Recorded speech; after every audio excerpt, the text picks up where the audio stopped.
Hello everyone, welcome to our YouTube channel unstoppable engineers. तो आज की वीडियो में हम आईसी इंजन वाला सब्जेक्ट कंप्लीट करने जा रहे हैं। जितने भी बेसिक्स चीज़ें हैं सभी हम डिस्कस करेंगे। आपको बस वीडियो को एंड तक देखना होगा। यहाँ पर देखो, अगर आप किसी इंटरव्यू की प्रिपरेशन कर रहे हो या सिंपली आप किसी एग्ज़ाम की प्रिपरेशन कर रहे हो, दोनों पर्पज़ से ये वीडियो आपके लिए इंपॉर्टेंट है। सभी बेसिक कंसेप्ट हम समझेंगे। बस फिर से वही बात बोलूँगा, आपको इस वीडियो को एंड तक देखना होगा, ठीक है। इसी तरह के कई सारे मोटिवेशनल कोट्स होंगे जो हम वीडियो के इस प्रेजेंटेशन में ऐड करते रहेंगे, और कुछ जोक्स भी मैंने ऐड किए हैं ताकि आप बोर ना हो जाओ। क्लियर हो गया। मैं यहाँ पर यही मान के चलूँगा कि आपको आईसी इंजन के बारे में ज़्यादा नॉलेज नहीं है, आप पहली बार इसके बारे में पढ़ रहे हो। वो स्ट्रैटेजी लेकर हम यहाँ पे इस वीडियो को स्टार्ट करेंगे। तो स्टार्ट करते हैं आज की वीडियो। यहाँ पर सबसे पहले ये आपको कुछ बेसिक से इंजन के पार्ट्स हैं जिनके बारे में हो सकता है आपको पता हो सकता है ना भी पता हो। हम डिस्कस करेंगे कुछ देर में। यहाँ पे सबसे ज़रूरी काम आपका ये याद रखना कि इंजन क्या होता है, वो सब चीज़ें हम बाद में डिस्कस करेंगे। ये जो चीज़ आपको दिख रही है ना, ये वाला पोर्शन, इसे हम कहते हैं फ्लाई व्हील, ठीक है। सबसे ज़रूरी काम फ़िलहाल हमारे लिए इंजन में इसी का है, फ्लाई व्हील का।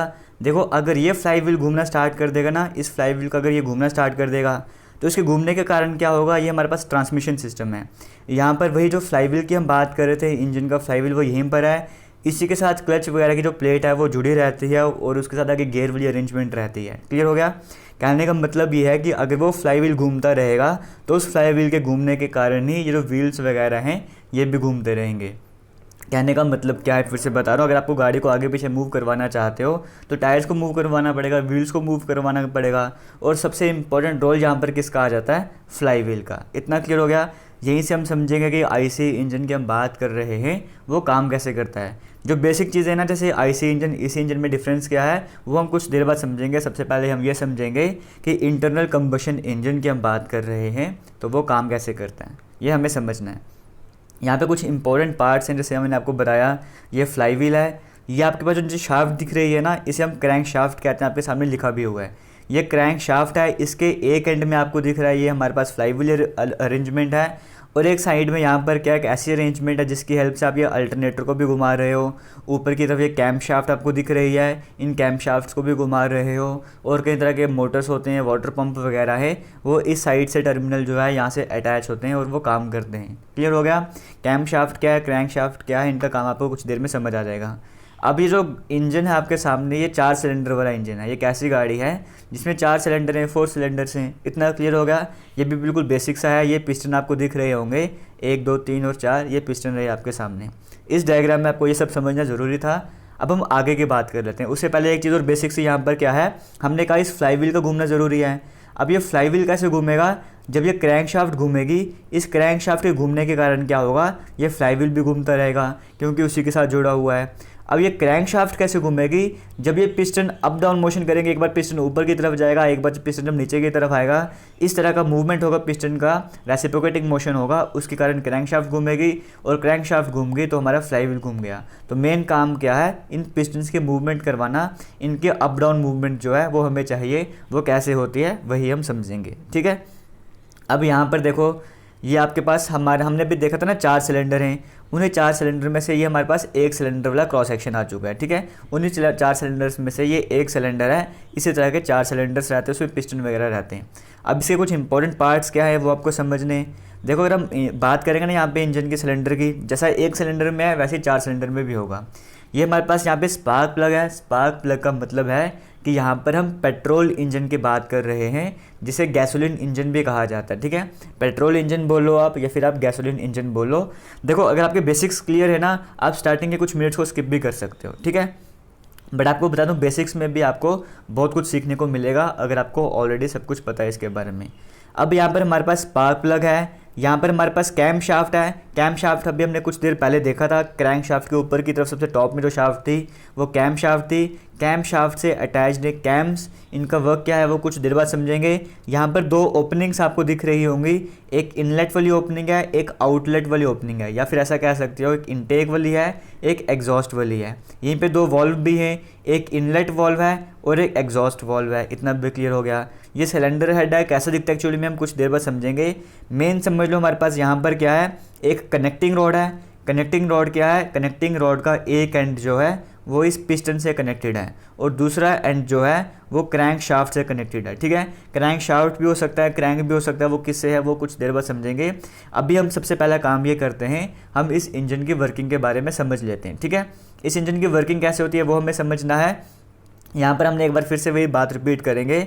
मेन पर्पस क्या है, ये फ्लाई व्हील जो है ये फ्लाई व्हील घूमना चाहिए। ठीक है, ये सबसे ज़रूरी चीज़ है। अब यहाँ पर काम कैसे होता है वो ये एक सिलेंडर की हेल्प से हम समझ लेते हैं। उसके बाद बेसिक्स और हम डिस्कस करेंगे कि हम स्टार्टिंग में जो इग्निशन ऑन करते हैं, कार की चाबी लगाते हैं, उससे क्या होता है, या बाइक में किक वगैरह लगाते हैं उससे क्या होता है, या आपने कभी देखा होगा गाँव वगैरह में वो ऑटो रहता है उसको रस्सी से खींचते हैं, वो क्यों खींचते हैं, उससे क्या होता है, वो सभी चीज़ें हम कुछ देर में डिस्कस करेंगे। सबसे पहले बेसिक्स हम समझ लेते हैं कि पेट्रोल इंजन की हम बात कर रहे हैं, तो ये पेट्रोल इंजन काम कैसे करता है, सबसे पहले हम ये चीज़ समझ लेते हैं। ठीक है, अब देखो यहाँ पे 4 तरह के स्ट्रोक रहते हैं। एक इनटेक स्ट्रोक रहता है, अभी आगे स्लाइड भी होगी वहाँ पर आगे जाके हम समझ लेते हैं। ठीक है, ये आपके पास एक इनटेक स्ट्रोक है, एक कंप्रेशन स्ट्रोक है, एक पावर स्ट्रोक और एक एग्जॉस्ट स्ट्रोक। यहाँ पर हम बात करें 4 स्ट्रोक इंजन की, 4 स्ट्रोक आपको दिख गए। स्ट्रोक क्या होता है वो भी कुछ देर में समझेंगे, वैसे आपको समझ आ जाएगा खुद ब खुद। एक बार इनटेक स्ट्रोक हो रहा है मतलब पिस्टन की जो मूवमेंट हो रही है ना, अभी फिलहाल आप ये मान के चल सकते हो पिस्टन की मूवमेंट को हम बोल रहे हैं स्ट्रोक। ठीक है, फिलहाल ये मान के चल लो। एक हमारे पास इनटेक स्ट्रोक है, एक कंप्रेशन स्ट्रोक, एक पावर स्ट्रोक और एक एग्जॉस्ट स्ट्रोक। इस तरह से हमारे पास हो गए यहाँ पर 4 स्ट्रोक। इसी तरह से 2 स्ट्रोक वाला भी इंजन होता है, वो कुछ देर बाद समझेंगे। पहले हम 4 स्ट्रोक इंजन के बारे में समझेंगे।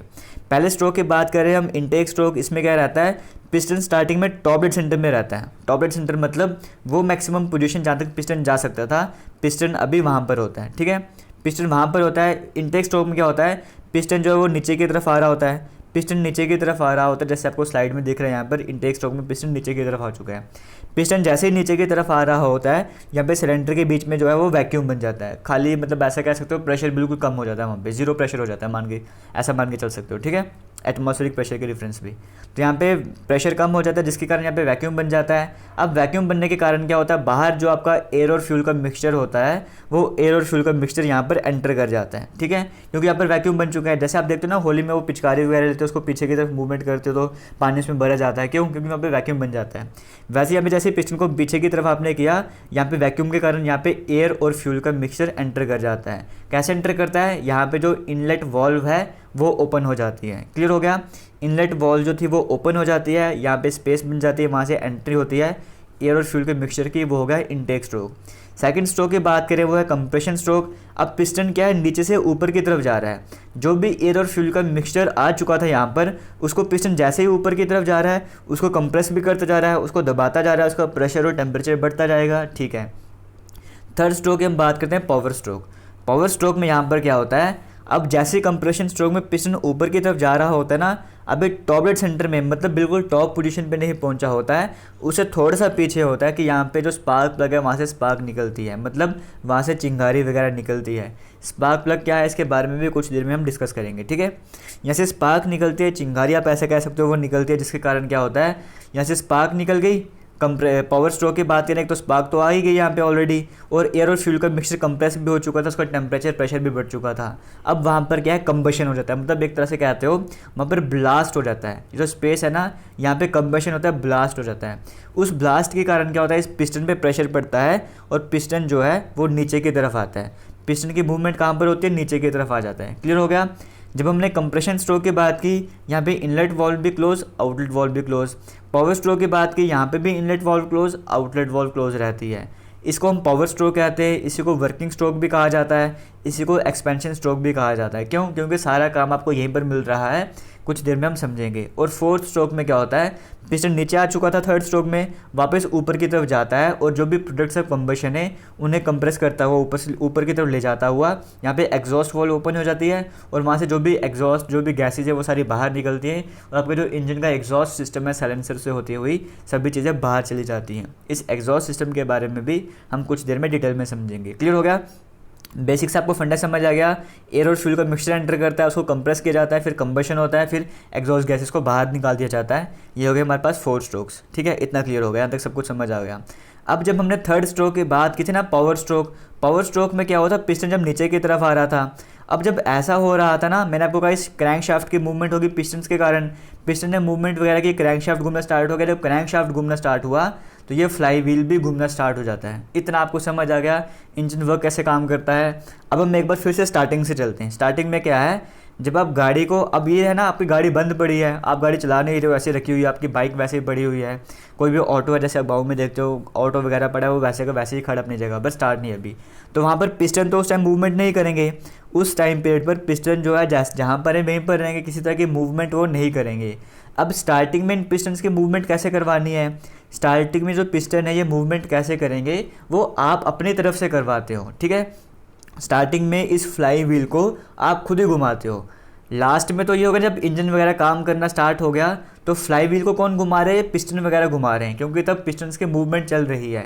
बट स्टार्टिंग में जब पिस्टन मूवमेंट ही नहीं कर रहे तो पिस्टन को मूवमेंट करवाने के लिए स्टार्टिंग में आप इस फ्लाई व्हील को खुद ही घुमाते हो। कैसे घुमाते हो, कई सारे तरीके हैं। अगर आप कार की बात करोगे वहाँ पे आप इग्निशन ऑन करते हो, मतलब चाबी लगाते हो, या बाइक की बात करें आप किक वगैरह लगाते हो, या अगर हम जो भी आप बात करो कि अगर हम कार की एग्जांपल लेके चलें तो यहाँ पे जो क्रैंक शाफ्ट है ना आपको जो दिख रही है, यहीं पर ये क्रैंक शाफ्ट आ चुकी है आपके सामने, ठीक है।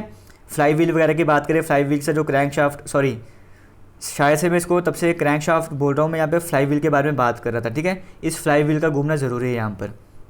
अब यहाँ पर ये फ्लाई व्हील आपको दिखेगा, ये फ्लाई व्हील यहाँ पर आ चुका है आपके सामने, क्लियर हो गया। अब ये जो फ्लाई व्हील है ना, फ्लाई व्हील में आपको दिखेगा टिथ से बने हुए हैं, मतलब एक तरह से टिथ वगैरह यहाँ पे काटे हुए हैं, और उसके साथ आपको यहाँ पे एक मोटर भी दिख रही होगी, मोटर में भी गियर की अरेंजमेंट है, ठीक है। जब आप स्टार्टिंग में इग्निशन ऑन करते हो, मतलब आप कार की बैटरी को चला रहे हो, वो बैटरी वगैरह क्या कर रही है, उस बैटरी की हेल्प से जो स्टार्टर मोटर है ये काम करना स्टार्ट कर देती है। जैसे स्टार्टर मोटर चलेगी इसकी शाफ्ट घूमेगी ये वाली, उसकी शाफ्ट के साथ तो गियर अरेंज है, और ये वाला गियर जो है ये इस फ्लाई व्हील को घुमाएगा स्टार्टिंग में। इतना क्लियर हो गया। स्टार्टिंग में ये फ्लाई व्हील कैसे घूम रहा था, स्टार्टिंग में जो फ्लाई व्हील है उसे ये स्टार्टर मोटर घुमा रही थी, इतना आपको समझ आ गया। अब जैसे ये फ्लाई व्हील घूमना स्टार्ट हो गया तो इस फ्लाई व्हील के कारण क्या हुआ, जो फ्लाई व्हील था इसके कारण क्या हुआ, ये जो क्रैंक शाफ्ट है इसने भी रोटेट करना स्टार्ट कर दिया। अब क्रैंक शाफ्ट ने रोटेट करना स्टार्ट कर दिया तो पिस्टन ने मूवमेंट करना स्टार्ट कर दिया, इतना क्लियर हो गया। अब जैसे इंजन काम करना स्टार्ट करता है, इनटेक स्ट्रोक हो गया, कंप्रेशन स्ट्रोक, पावर स्ट्रोक हो गया, पावर स्ट्रोक में आपको वर्क मिला है ना, अब यहाँ पर क्या होता है, जो वर्क मिला था वो यहाँ पर ये फ्लाई व्हील जो इसको स्टोर कर लेता है। जैसे आप देखते हो बचपन में अपने टायर वगैरह घुमाए होंगे काफ़ी सारे, एक बार आप इस टायर को घुमाना स्टार्ट कर दोगे ना तो काफ़ी दूर तक ये खुद चला जाता है। वैसे जब आपने पावर स्ट्रोक आया आपके पास तो पावर स्ट्रोक ने इस फ्लाई व्हील को घुमा दिया। अब जैसे ही पावर स्ट्रोक ने इस फ्लाई व्हील को घुमा दिया उसके बाद क्या होगा, जो वो मोटर थी ना, जो स्टार्टिंग में आपने स्टार्टर मोटर का काम था, स्टार्टर मोटर का काम वहाँ पर ख़त्म हो जाता है। अब यहाँ पर क्या है, जो पिस्टन है ये इसको मूवमेंट करवाना स्टार्ट कर दे रहे, पिस्टन अप डाउन मोशन करते जाएंगे, जिसके कारण क्या होगा, ये फ्लाई व्हील जो है ये घूमता रहेगा। इतना आपको बेसिक समझ आ गया होगा। स्टार्टिंग में इस फ्लाई व्हील को आप घुमा रहे थे, चाहे किक लगा के कर रहे थे, चाहे इग्निशन ऑन कर रहे थे, चाहे जो ऑटो वाली एग्जाम्पल है वहाँ पे आप रस्सी से खींचते थे, आप इसी फ्लाई व्हील वगैरह को घुमा रहे थे। तो यहाँ से आपको ये सब कुछ समझ आ गया कि आईसी इंजन की बात कर रहे हैं। इंटरनल कंबशन इंजन की जब हमने बात की तो 4 स्ट्रोक आईसी इंजन काम कैसे करता है, ये कुछ बेसिक सा ओवरव्यू था। अभी हम जैसे जैसे आगे बढ़ते जाएंगे और डिटेल में और चीज़ों के बारे में हम समझते जाएंगे, ठीक है। अब हमने कुछ देर पहले बात की थी क्रैंक शाफ्ट वगैरह की, वो जो इनलेट वाल्व ओपन हो रही है, आउटलेट वाल्व ओपन हो रही है, वो सब चीज़ें भी हमने डिस्कस की थी। अब जो इनलेट वाल्व है, जो आउटलेट वाल्व है, वो ये आपको सामने दिख रहे होंगे। जैसे ये आउटलेट वाल्व मान के चलो, इस तरफ आप इनलेट वाल्व मान के चलो, ठीक है। इनके ऊपर आपको 2 शाफ्ट दिख रही हैं, ये वाली, एक ये शाफ्ट आपको दिख रही है ये वाली, और एक ये शाफ्ट आपको दिख रही है ये वाली, ये है कैम शाफ्ट वगैरह, ठीक है। इन कैम शाफ्ट के साथ लगे हुए हैं कैम, और यही जो कैम है ना ये इन वॉल्व्स की मूवमेंट करवाते हैं। ये जो कैम है यही वॉल्व की मूवमेंट कर रहे हैं, और कैम की मूवमेंट कौन करवा रहा है, कैम शाफ्ट। अब कैम शाफ्ट कैसे मूवमेंट करवाती है, जो क्रैंक शाफ्ट आपको दिख रही है, इस क्रैंक शाफ्ट के साथ ही इस बेल्ट वाली अरेंजमेंट से ये कैम शाफ्ट कनेक्टेड है। मतलब क्रैंक शाफ्ट घूम रही है तो उसके साथ कैम शाफ्ट भी घूमती रहती है, क्यों, क्योंकि बेल्ट वाली अरेंजमेंट है। कहीं कहीं किसी गाड़ी में गियर वाली अरेंजमेंट भी होती है, किसी में टाइमिंग चेन वगैरह यूज़ करते हैं, जो भी पर्पस है। कहने की बात ये कि क्रैंक शाफ्ट से कैम शाफ्ट कनेक्टेड है। जब क्रैंक शाफ्ट घूम रही होती है और तब कैम शाफ्ट भी घूम रही होती है, और यहाँ पर टाइमिंग वाली अरेंजमेंट होती है, उसकी हेल्प से प्रॉपर टाइमिंग में जो इनलेट वाल्व है या आउटलेट वाल्व है वो ओपन या फिर क्लोज होती रहती हैं। ये सब कुछ आपको बेसिक सा ओवरव्यू समझ आ गया होगा। और कुछ देर के बाद क्या होगा, हम पंप वगैरह के बारे में बात करेंगे। वो पंप वगैरह भी जैसे मान के चलो एक पंप यहाँ पर लगा हुआ है, एक पंप यहाँ पर लगा हुआ है, तो वो पंप भी इस क्रैंक शाफ्ट की हेल्प से ही घूमते रहते हैं। इतनी बात आप समझ लेना, मतलब इस क्रैंक शाफ्ट की हेल्प से ही उन पंप की शाफ्ट भी जो है वो काम करती रहती है। इतना क्लियर हो गया। अब हम चलते हैं आगे की तरफ। यहाँ तक आपको सब कुछ समझ आ गया है। अब यहाँ पर हमने देखो बात की थी, ये हमारे पास सिलेंडर आ चुका है, सिलेंडर के बीच में हमारे पास पिस्टन है। ये जो पिस्टन है ना और ये क्रैंक शाफ्ट है, ये इस गजन पिन की हेल्प से कनेक्टेड है। ये आपको सेंटर में दिख रही होगी गजन पिन, इसकी हेल्प से पिस्टन और जो कनेक्टिंग रॉड है वो कनेक्ट है। इतना क्लियर हो गया। यहाँ पर इसका एक एंड तो यहाँ पे पिस्टन से कनेक्टेड है, एक एंड जो है वो क्रैंक शाफ्ट से कनेक्टेड होता है। अगर सिंगल सिलेंडर वाली बात करेंगे ना, तो यहाँ पर पहले जो कनेक्टिंग रॉड है वो क्रैंक से कनेक्टेड होगी, फिर वो क्रैंक जो है वो क्रैंक शाफ्ट से कनेक्टेड होगी। बट जब हम मल्टी सिलेंडर की बात करते हैं तो यहाँ पर आप देखोगे यहाँ पर जो कनेक्टिंग रॉड है वो डायरेक्टली क्रैंक शाफ्ट से कनेक्टेड है। ठीक है, तो ये डिपेंड करता है, मल्टी सिलेंडर है, एक से ज़्यादा सिलेंडर होंगे तो जो कनेक्टिंग रॉड है वो डायरेक्टली क्रैंक शाफ्ट से कनेक्टेड होगी। अगर एक सिलेंडर होगा, जो कनेक्टिंग रॉड है वो पहले क्रैंक से कनेक्टेड होगी और फिर जो वो क्रैंक है वो क्रैंक शाफ्ट से कनेक्टेड होगी। इतना क्लियर हो गया, ये चीज़ आप याद रखना। अब हम चलते हैं इसके बाद आगे की तरफ। और यहाँ पर क्या था, अब यहाँ पे कूलिंग वाटर वगैरह है, इसके बारे में कुछ देर में समझेंगे। इंजन हेड वगैरह देखेंगे, वहाँ पर क्या होता है, वाटर फ्लो करता रहता है, कूलिंग वाटर, क्योंकि यहाँ पे इंजन जो है ज़्यादा गर्म हो जाता है, उसे ठंडा भी करना पड़ता है। एक ऑप्टिमम हमें टेम्परेचर चाहिए, उसके लिए हम क्या करते हैं, तो इसकी वॉल्स होती हैं साइड वाली, यहाँ से हम जो कूलिंग वाटर वगैरह है उसकी सर्कुलेशन वगैरह करवाते हैं, उसको घुमाते रहते हैं वहाँ से। ठीक है, इतना सब कुछ आपको समझ आ गया है, तो हम आगे की बात कर लेते हैं। यहाँ पर ये हमने स्ट्रोक्स हमने देख लिए थे। ये आपके पास इंजन ब्लॉक या फिर आप इसे इंजन का हेड भी कह सकते हो। जैसे 4 इसमें होल है ना, आप ऐसा कह सकते हो, 4 जगह यहाँ पर बनी हुई हैं, तो ये 4 सिलेंडर हैं। ठीक है, इंजन ब्लॉक के अंदर ही सिलेंडर की अरेंजमेंट होती है, मतलब ऐसा कह सकते हो। उसके अंदर आपने ड्रिलिंग, बोरिंग, रीमिंग वगैरह करके यहाँ पे 4 ओपन जो होल वगैरह बना दिए हैं, और यहीं पर आपके सिलेंडर भी फिट रहते हैं और पिस्टन वगैरह की अरेंजमेंट भी, ये सिलेंडर ही है आपके। ठीक है, इसके अंदर पिस्टन वाली अरेंजमेंट रहती है। और साइड में आपको जो दिख रही है ना होल वगैरह, ये जो हमने अभी वाटर जैकेट्स के बारे में कहा था, वो से भी यहाँ पे वाटर वगैरह सर्कुलेट करता है। ठीक है, यहीं से वाटर होता हुआ आगे नीचे की तरफ जाता है, वो हम कूलिंग सिस्टम में ध्यान से डिटेल से पढ़ेंगे। ये 4 स्ट्रोक इंजन था जिसके बारे में हमने पढ़ा अभी कुछ देर पहले। ये वही चीज़ें, पहले इनटेक स्ट्रोक में एयर फ्यूल का मिक्सचर एंटर कर रहा था, फिर कंप्रेशन स्ट्रोक में उसको कंप्रेस किया जा रहा था, पावर स्ट्रोक में वो था, और एग्जॉस्ट स्ट्रोक में कंबशन के प्रोडक्ट्स जो हैं वो बाहर जा रहे थे। अब कुछ टाइम पीरियड के लिए एक बार ये देख लो, फिर हम आगे की तरफ चलेंगे। ठीक है, ये आपने देख लिया होगा स्लाइड वगैरह, कुछ ऐसी आप बोर ना हो जाओ उसके लिए मैंने कुछ ऐसी स्लाइड्स ऐड की है। एक चीज़ आप और देख सकते हो, ये भी एक छोटा सा जोक है आपके लिए, आप इसे भी पढ़ सकते हो। ये भी आपने पढ़ लिया है, तो अब हम चलते हैं आगे की तरफ। ठीक है, यहाँ पर अब फायरिंग ऑर्डर की बात कर लेते हैं। देखो फायरिंग ऑर्डर का मतलब क्या, आपने कई जगह देखा होगा फायरिंग ऑर्डर वगैरह, जैसे आपने जनरली सुना होगा एक फायरिंग ऑर्डर 1 3 4 2। ठीक है, ये जनरली फायरिंग ऑर्डर आप सभी ने सुना ही होगा। कई तरह के फायरिंग ऑर्डर हो सकते हैं, जो अलग अलग कंपनीज़ हैं वो डिफरेंट फायरिंग ऑर्डर्स यहाँ पे यूज़ किया करती हैं। ठीक है, यहाँ पर जब हमने 1 3 4 2 की बात की, इसका मतलब क्या है, सिंपल लैंग्वेज में कहा जाए, हमने पावर स्ट्रोक की बात की थी ना, कि intake stroke, exhaust stroke, 4 cylinder हैं, चारों सिलेंडर में वो काम होगा। पहले सिलेंडर में भी चारों स्ट्रोक काम करेंगे, दूसरे सिलेंडर में भी चारों स्ट्रोक काम करेंगे, तीसरे सिलेंडर में भी चारों स्ट्रोक काम करेंगे, और जो लास्ट सिलेंडर है उसमें भी चारों स्ट्रोक काम करेंगे। मतलब हर एक सिलेंडर में intake stroke, compression stroke, power stroke, exhaust stroke, इस तरह से काम चलता जाएगा। अब जैसे मान के चलो अगर पहले सिलेंडर में पावर स्ट्रोक हो गया है तो किसी न किसी और सिलेंडर में भी पावर स्ट्रोक हो जाएगा। कहने का मतलब ये कि एक टाइम पीरियड पर हर एक सिलेंडर में जो है पावर स्ट्रोक हो रहा होगा। जैसे मान के चलो अभी इस पर पावर स्ट्रोक हो रहा है तो बाकियों में इनटेक, कंप्रेशन और एग्जॉस्ट हो रहा होगा। मान के चलो यहाँ पर पावर स्ट्रोक हो रहा है तो इसमें इनटेक, कंप्रेशन या दूसरे स्ट्रोक हो रहे होंगे।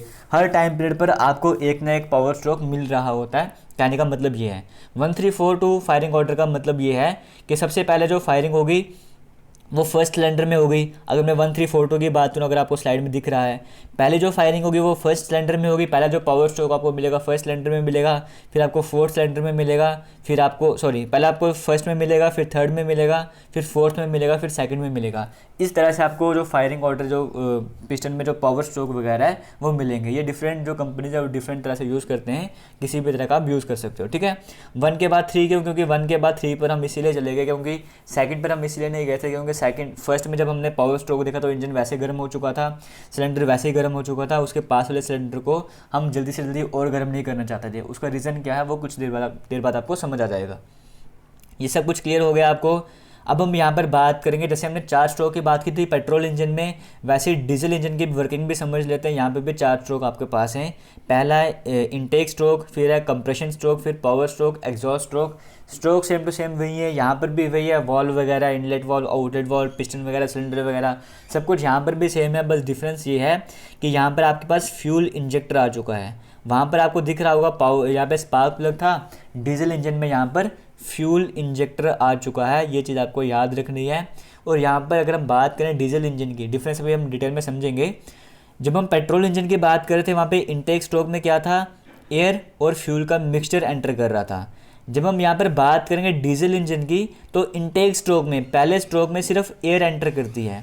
यहाँ पर पहले स्ट्रोक में सिर्फ एयर एंटर करती है, ठीक है। तो पहला स्ट्रोक हुआ, यहाँ पे एयर ने एंटर किया। सेकंड स्ट्रोक की बात करेंगे, सेकंड स्ट्रोक में क्या होता है, कंप्रेशन स्ट्रोक। यहाँ पे पिस्टन ऊपर की तरफ मूवमेंट करता है और एयर को कंप्रेस करता हुआ ऊपर की तरफ ले जाता है। थर्ड स्ट्रोक की हम बात करें, से कहते हैं पावर स्ट्रोक। पावर स्ट्रोक में क्या होता है, जो एयर है वो ऊपर की तरफ चली जा चुकी है, कंप्रेस हो चुकी है, फ्यूल इंजेक्टर से यहाँ पे फ्यूल इंजेक्ट करवाया जाता है, ड्रॉपलेट्स की फॉर्म में होता है, वेपर्स की फॉर्म में होता है। अब वो फ्यूल जैसे ही एंटर करता है, एयर का टेम्परेचर बढ़ गया होता है और यहाँ पर जो है वो कंबशन वाला प्रोसेस स्टार्ट हो जाता है। पावर स्ट्रोक मिलती है, पिस्टन पे फोर्स लगती है, पिस्टन नीचे की तरफ मूवमेंट करता है और फोर्थ स्ट्रोक में पिस्टन सारी गैसेस को, एग्जॉस्ट गैसेस को बाहर ले जाता है। सेम टू सेम काम है, बस डिफरेंस क्या था, यहाँ पे एक फ्यूल इंजेक्टर आ चुका है जो मेजर डिफरेंस है। और दूसरा डिफरेंस क्या है, यहाँ पे स्टार्टिंग में सिर्फ एयर एंटर करती है, एयर और फ्यूल का मिक्सचर एंटर नहीं करता। उसका रीज़न है self ignition temperature. Self ignition temperature जो डीजल की बात करें उसका कम रहता है, मतलब ये अपने आप ही जो इग्निशन की बात करें सेल्फ इग्निशन की, वो 210 डिग्री सेल्सियस में हो जाता है। इसका जो ऑटो इग्निशन टेम्परेचर की बात करें ना, self ignition temperature diesel engine की, वो 210 डिग्री सेल्सियस रहता है, जबकि पेट्रोल की बात करें वो 250 260 तक भी वेरी करता है।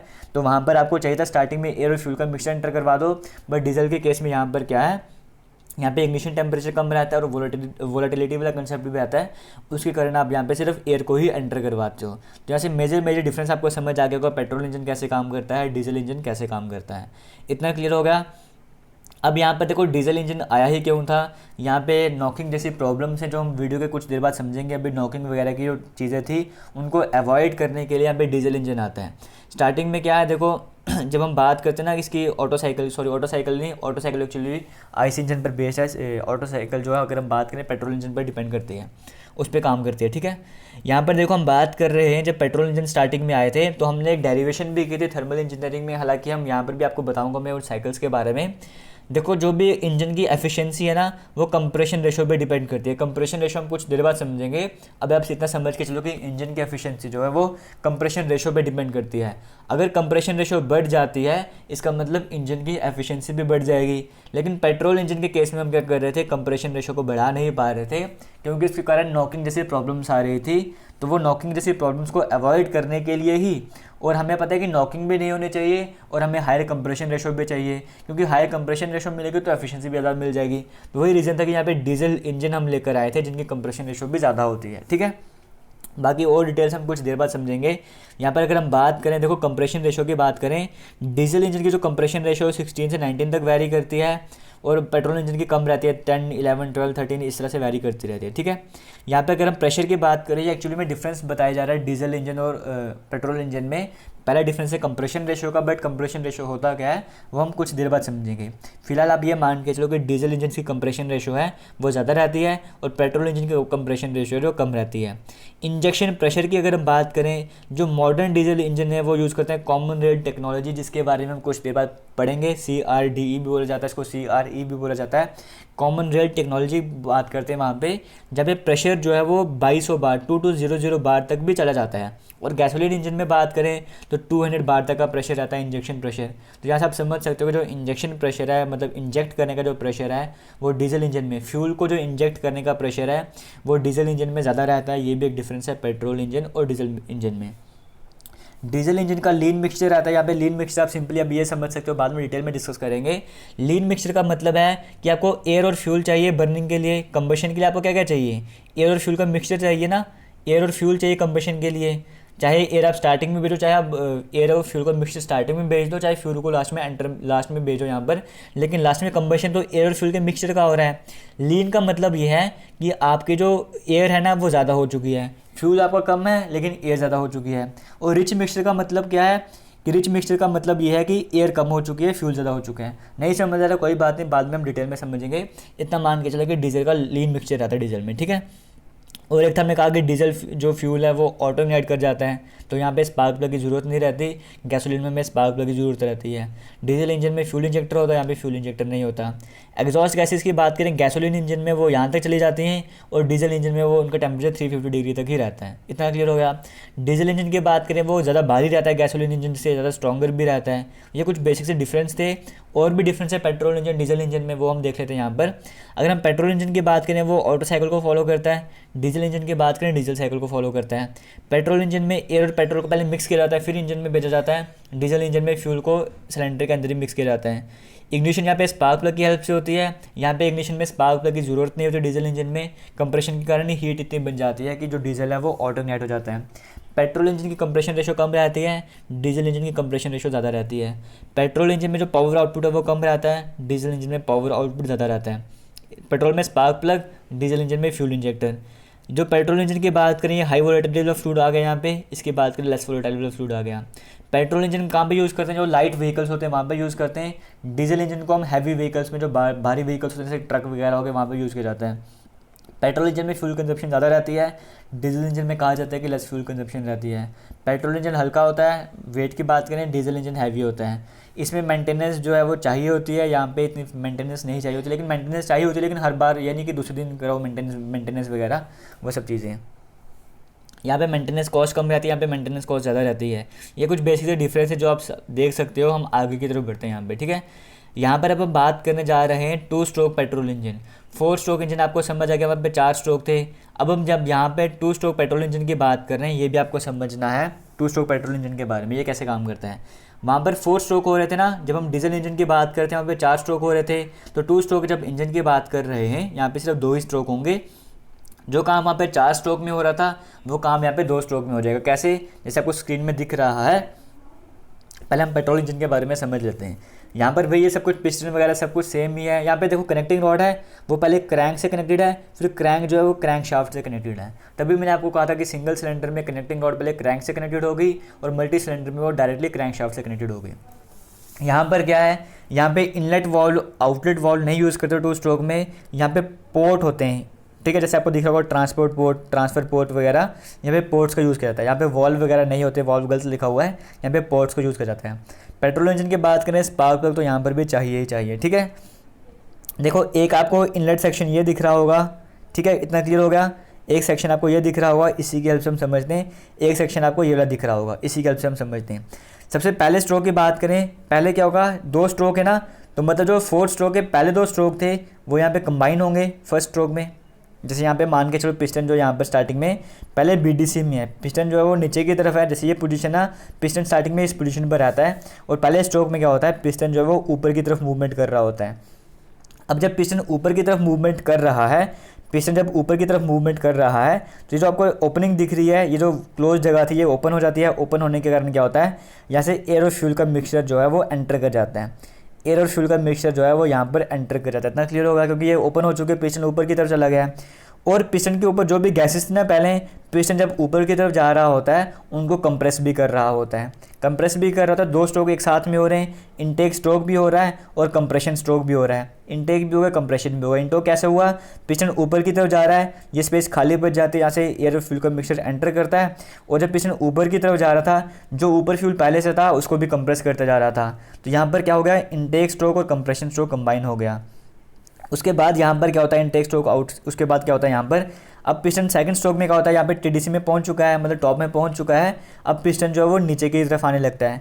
जब पिस्टन नीचे की तरफ आने वाला होता है, तब ये क्या करता है, नीचे की तरफ आ रहा है। नीचे की तरफ आने के कारण क्या हो गया, जो एग्जॉस्ट गैसेस हैं वो यहाँ से निकल भी गई हैं सॉरी, यहाँ पे एग्जॉस्ट गैसेस भी निकल गई हैं। और यहाँ पे जब पिस्टन टॉप में आ चुका था, जहाँ पे स्पार्क से स्पार्क निकलती है, जिसके कारण यहाँ पे पावर स्ट्रोक आपको मिलते हैं, कंबशन होता है, पिस्टन नीचे की तरफ आता है। तो पिस्टन नीचे की तरफ आता है, इसका मतलब पावर स्ट्रोक भी मिल रहा था और साथ ही साथ यहाँ पे क्या हुआ, एग्जॉस्ट स्ट्रोक भी आपको देखने को मिल रहा था। एग्जॉस्ट गैसेस भी यहाँ से बाहर की तरफ जा रही थी, ठीक है, इतना क्लियर हो गया। एग्जॉस्ट गैसेस भी बाहर की तरफ जा रही थी।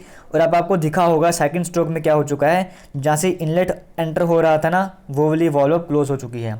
स्टार्टिंग में क्या था, आउटलेट वॉल्व क्लोज थी, एग्जॉस्ट गैसेस बाहर नहीं जा पा रही थी। लेकिन पिस्टन जब जैसे ही नीचे की तरफ आता है तो ये वाली वॉल्व क्लोज हो जाती है, ये वाली वॉल्व ओपन हो जाती है और यहाँ से फ्यूल वगैरह जो है वो बाहर की तरफ चला जाता है। इतना क्लियर हो गया।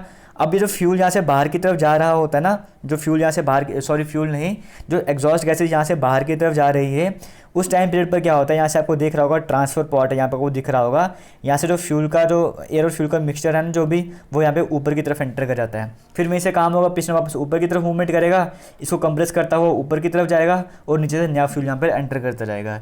इस तरह से यहाँ पे 2 स्ट्रोक में सारा काम आपको मिल जाता है। और यहाँ पर आपको दिख रहा होगा पिस्टन की शेप आपको दिख रही होगी, यहाँ पे इस तरह से बेंड हुआ है, यहाँ से पिस्टन की शेप टॉप से इस तरह की दिख रही होगी आपको, ध्यान से देखोगे तो ये देखो। इसके कारण क्या होता है, जो भी एग्जॉस्ट गैसेस है ना वो यहाँ से होती है बाहर निकल रही है, स्क्वेंजिंग प्रोसेस जिसे हम कहते हैं, स्क्वेंजिंग का नाम जिसको दिया जाता है। एक तरह से डिफ्लेक्ट है, एक तरह साइड में जहाँ से एग्जॉस्ट गैसेस को रास्ता दिखाया जा रहा है कि आपको यहाँ से बाहर निकलना है। कुछ टाइम पीरियड के लिए आप ये पढ़ लो, अगर आप बोर हो चुके हो तो। तब तक मैं भी पानी पी लेता हूँ।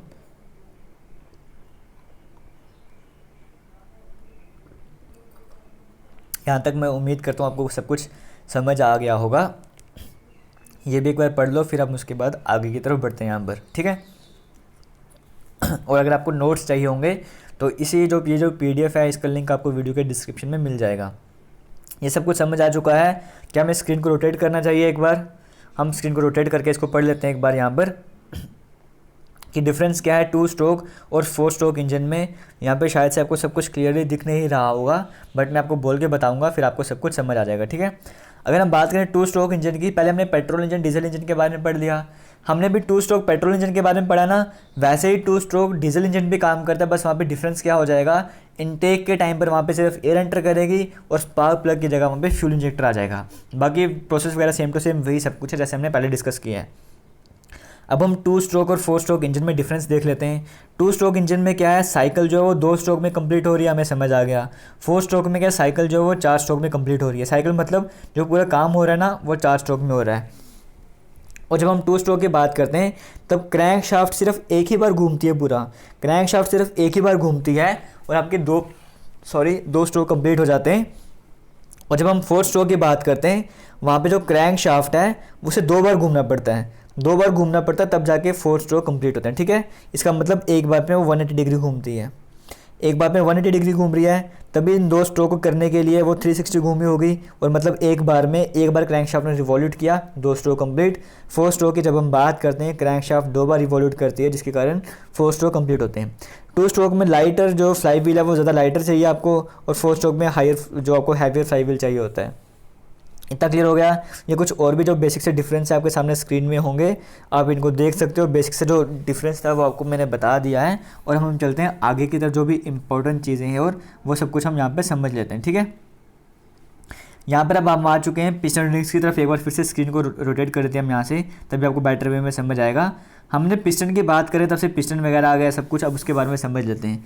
पिस्टन है ना हमारे पास, ये वाली पोजीशन, ये आ गया पिस्टन को टॉप, जिसे हम कहते हैं क्राउन। पिस्टन को क्राउन कहते हैं सिर्फ जहाँ पर जो भी गैसेज वगैरह स्ट्राइक करती हैं, जहाँ पर प्रेशर वगैरह पड़ता है, इसे हम पिस्टन को क्राउन कहते हैं।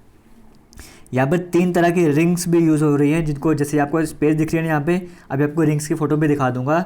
इन स्पेसेस में रिंग्स फिट होते हैं, जिसको जैसे जो टॉप वाली रिंग होगी ना उसे कहा जाता है कंप्रेशन रिंग या फिर टॉप कंप्रेशन रिंग कहा जाता है। जो सेंटर में है उसे इंटरमीडिएट रिंग कहा जाता है, कोई उसे सेकंड कंप्रेशन रिंग भी कहता है। और जो लास्ट में तीसरी रिंग होती है उसे हम कहते हैं ऑयल कंट्रोल रिंग। और यहाँ पे रिस्ट पिन वगैरह, यहाँ पर जो सब कुछ आपको मैंने बताया था स्टार्टिंग में वही सब कुछ है। इसे पिस्टन का स्कर्ट कहा जाता है। ये कनेक्टिंग रॉड वाली शाफ्ट आ चुकी है, यहाँ भी कनेक्टिंग रॉड। और ये यहाँ पे जो वो पोर्शन है जो यहाँ पे क्रैंक शाफ्ट में आपको कनेक्टेड रहता है, ठीक है। ये वाला पोर्शन यहाँ पे बेरिंग वाली अरेंजमेंट भी रहती है, और इस बेरिंग के बीच से जो आपके क्रैंक शाफ्ट वगैरह वो निकलती है, ठीक है। अब इन रिंग्स का काम क्या है वो आपको समझना है। अगर हम बात करते हैं टॉप कंप्रेशन रिंग की, तो टॉप कंप्रेशन रिंग का काम क्या है, कंप्रेशन बना के रखना। कंप्रेशन कैसे बनाना है यहाँ पर, जैसे मान के चलो यहाँ पे आपके पास सिलेंडर आ चुका है। एक बार जैसे मान के चलो यहाँ पर आपके पास ये सिलेंडर आ चुका है और इस सिलेंडर में आपका पिस्टन है, इस तरह से मान के चलो, ठीक है। सिलेंडर जैसा भी बना है। अब कंप्रेशन रिंग का काम क्या है, यहाँ पे एयर और फ्यूल का मिक्सचर था, वो स्पार्क प्लग, जैसे मान के चलो पेट्रोल इंजन की बात कर लेते हैं। यहाँ पे इग्निशन वगैरह हुआ, यहाँ से स्पार्क प्लग ने क्या हुआ, कंप्रेशन वगैरह हुआ। अब कंप्रेशन कैसे जनरेट हो रहा है, अगर यहाँ पे रिंग ना लगी होती, अगर यहाँ पे टॉप कंप्रेशन रिंग ना होती, जैसे जो एयर फ्यूल का मिक्सचर है ना वैसे लीक करता हुआ, मतलब यहाँ से होता हुआ नीचे की तरफ आ जाता, इतना प्रेशर वहाँ पे बन नहीं पाता, क्योंकि सारी गैसें तो साइड से लीक हो गई हैं, तो कंप्रेशन कैसे बनेगा, तो कंप्रेशन बन नहीं पाता। अगर यहाँ पे सब कुछ पूरा एयर टाइट स्पेस होगी, मतलब यहाँ पे कोई चीज़ लीक लीक ना कर पाए, तो इसी कारण यहाँ पे रिंग लगाई जाती है, जिसके कारण क्या होता है यहाँ पे लीकेज को अवॉइड किया जाता है और जितना भी प्रेशर था, जितना भी कंप्रेशन था, वो सारा इस पिस्टन के क्राउन के ऊपर पड़ता है। तभी इस रिंग को टॉप कंप्रेशन रिंग भी कहा जाता है। और साथ ही साथ दूसरा काम क्या कर रहा है, जो भी हीट की अगर हम बात कर रहे हैं, हीट सारी जो भी जनरेट हो रही है वो यहाँ से होती है, पहले इन रिंग्स पर जाती है, इन रिंग से ही वो हीट जो है वो इस सिलेंडर पे ट्रांसफ़र होती है। ये दो काम है इस टॉप कंप्रेशन रिंग के। उसी तरह से हम पहले थर्ड वाले की बात कर लेते हैं, जिसे हम ऑयल कंट्रोल रिंग कहते हैं। अभी कुछ देर बाद हम लुब्रिकेशन सिस्टम भी पढ़ेंगे। वहाँ पर क्या होता है, जो भी ऑयल वगैरह नीचे से जो ऑयल वगैरह आता है लुब्रिकेशन के लिए, जो ऑयल वगैरह आ रहा है, कूलिंग वगैरह की बात कर लो, लुब्रिकेशन की बात करो, वो आ रहा है, वो जो ऑयल है वो ऊपर की तरफ ना चला जाए। जहाँ पे ऊपर कंबशन वगैरह हो रहा है वो ऑयल ऊपर की तरफ ना चला जाए, क्योंकि वहाँ पे चला गया, एक तो वहाँ पे कहते हो ना कि अनवांटेड मटेरियल वहाँ पे चले जाएंगे, कंबशन में प्रॉब्लम होगी, दूसरा ऑयल भी आपका जल जाएगा। तो दोनों तरह से नुकसान है आपको। आप चाहते हो ऑयल का जो काम है लुब्रिकेशन का वो यहाँ तक ही लिमिटेड रहे, उसके बाद दोबारा से नीचे की तरफ आ जाए। तो ऑयल रिंग क्या करता है, उसको ऊपर की तरफ नहीं जाने देता। कंप्रेशन रिंग क्या था, गैसेस को नीचे नहीं आने दे रही है, और ऑयल रिंग क्या कर रही है, ऑयल को ऊपर की तरफ नहीं जाने दे रही है। ठीक है, और यहाँ पे आपको सब कुछ समझ आ गया। यहाँ पर क्या होता है, ऑयल वगैरह जहाँ से यहाँ पे होल भी होते हैं छोटे छोटे, वो ऑयल जो है वो इन होल से होता है और नीचे की तरफ दोबारा से वापस आ जाता है। कुछ देर बाद आपको स्लाइड्स भी दिखेंगी। जो इंटरमीडिएट रिंग है इसका काम क्या है, कंप्रेशन रिंग की अगर हम बात करें, वहाँ से कुछ गैसेज अगर लीक भी हो गई हैं तो उनको संभालने का काम सेकंड कंप्रेशन रिंग करेगी। अगर ऑयल रिंग की बात करें, कुछ ऑयल अगर ऊपर की तरफ चला भी गया है उसको कंट्रोल करने का काम इंटरमीडिएट रिंग करेगी। तो दोनों की हेल्प कर रही है। इंटरमीडिएट रिंग की बात करें, टॉप कंप्रेशन रिंग की भी हेल्प कर रही है, और साथ ही साथ जो ऑयल कंट्रोल रिंग की भी हेल्प कर रही है। यहाँ से आपको सब कुछ समझ आ गया।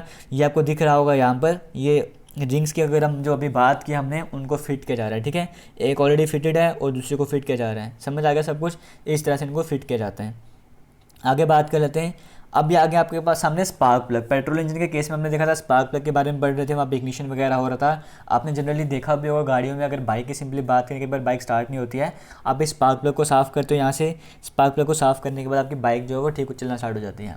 अब इस स्पार्क प्लग के बारे में पढ़ते हैं हमने, तो इतना तो समझ आ गया कि स्पार्क प्लग का काम क्या है, स्पार्क निकालना, जिसके कारण वहाँ पे एयर और फ्यूल का मिक्सचर इग्नाइट हो रहा था पेट्रोल इंजन के केस में। तो यहाँ से स्पार्क निकलती है। अब इसके बारे में थोड़ा और डिटेल में हम समझ लेते हैं। ठीक है, आपने इसकी फ़ोटो देख लिया इसकी स्पार्क प्लग की। अब देखो यहाँ पे एक्चुअली में होता कैसे ये आपके सामने स्पार्क प्लग, इस तरह का अरेंजमेंट है पूरा, आपने देख लिया यहाँ पर। ठीक है, ये जो ऊपर टॉप पोर्शन है ना, ये कनेक्टर है। जो भी आपकी वायर वगैरह जहाँ से करंट वगैरह आ रही है आपकी बैटरी से जो कनेक्टेड रहती है, वो जो बैटरी जो है वो इस स्पार्क प्लग से कनेक्टेड रहती है। अगर आपके 4 सिलेंडर है ना वहाँ पर, तो 4 सिलेंडर के लिए आपको 4 स्पार्क प्लग चाहिए। तो हर एक की वायर जो है इस कनेक्टर से कनेक्ट होगी। पहले सिलेंडर की वायर जो से कनेक्ट होगी, एक और स्पार्क प्लग है तो उसकी वायर यहाँ पर कनेक्ट होगी, तो ये कनेक्टर आ गया वगैरह। ठीक है, समझ आ गया।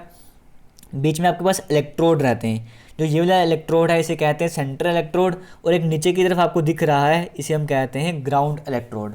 ये अगर सेंट्रल इलेक्ट्रोड सेंटर में, और नीचे जो आपको दिख रहा है ना ये वाला पोर्शन, इसे कहते हैं ग्राउंड इलेक्ट्रोड। यहाँ पे 2 तरह के इलेक्ट्रोड यूज़ किए जाते हैं और इनके बीच में कुछ गैप रहता है, वो गैप बिल्कुल कम रहता है। ये आपने मुझे कमेंट सेक्शन में कमेंट करके बताना है कि ये जो गैप है वो कितना रहता है। क्लियर हो गया, ये आपने मुझे बताना है कमेंट सेक्शन में। 2 इलेक्ट्रोड्स हो गए, एक ये वाला, एक नीचे वाला इलेक्ट्रोड हो चुका है, आपको इतना समझ आ गया।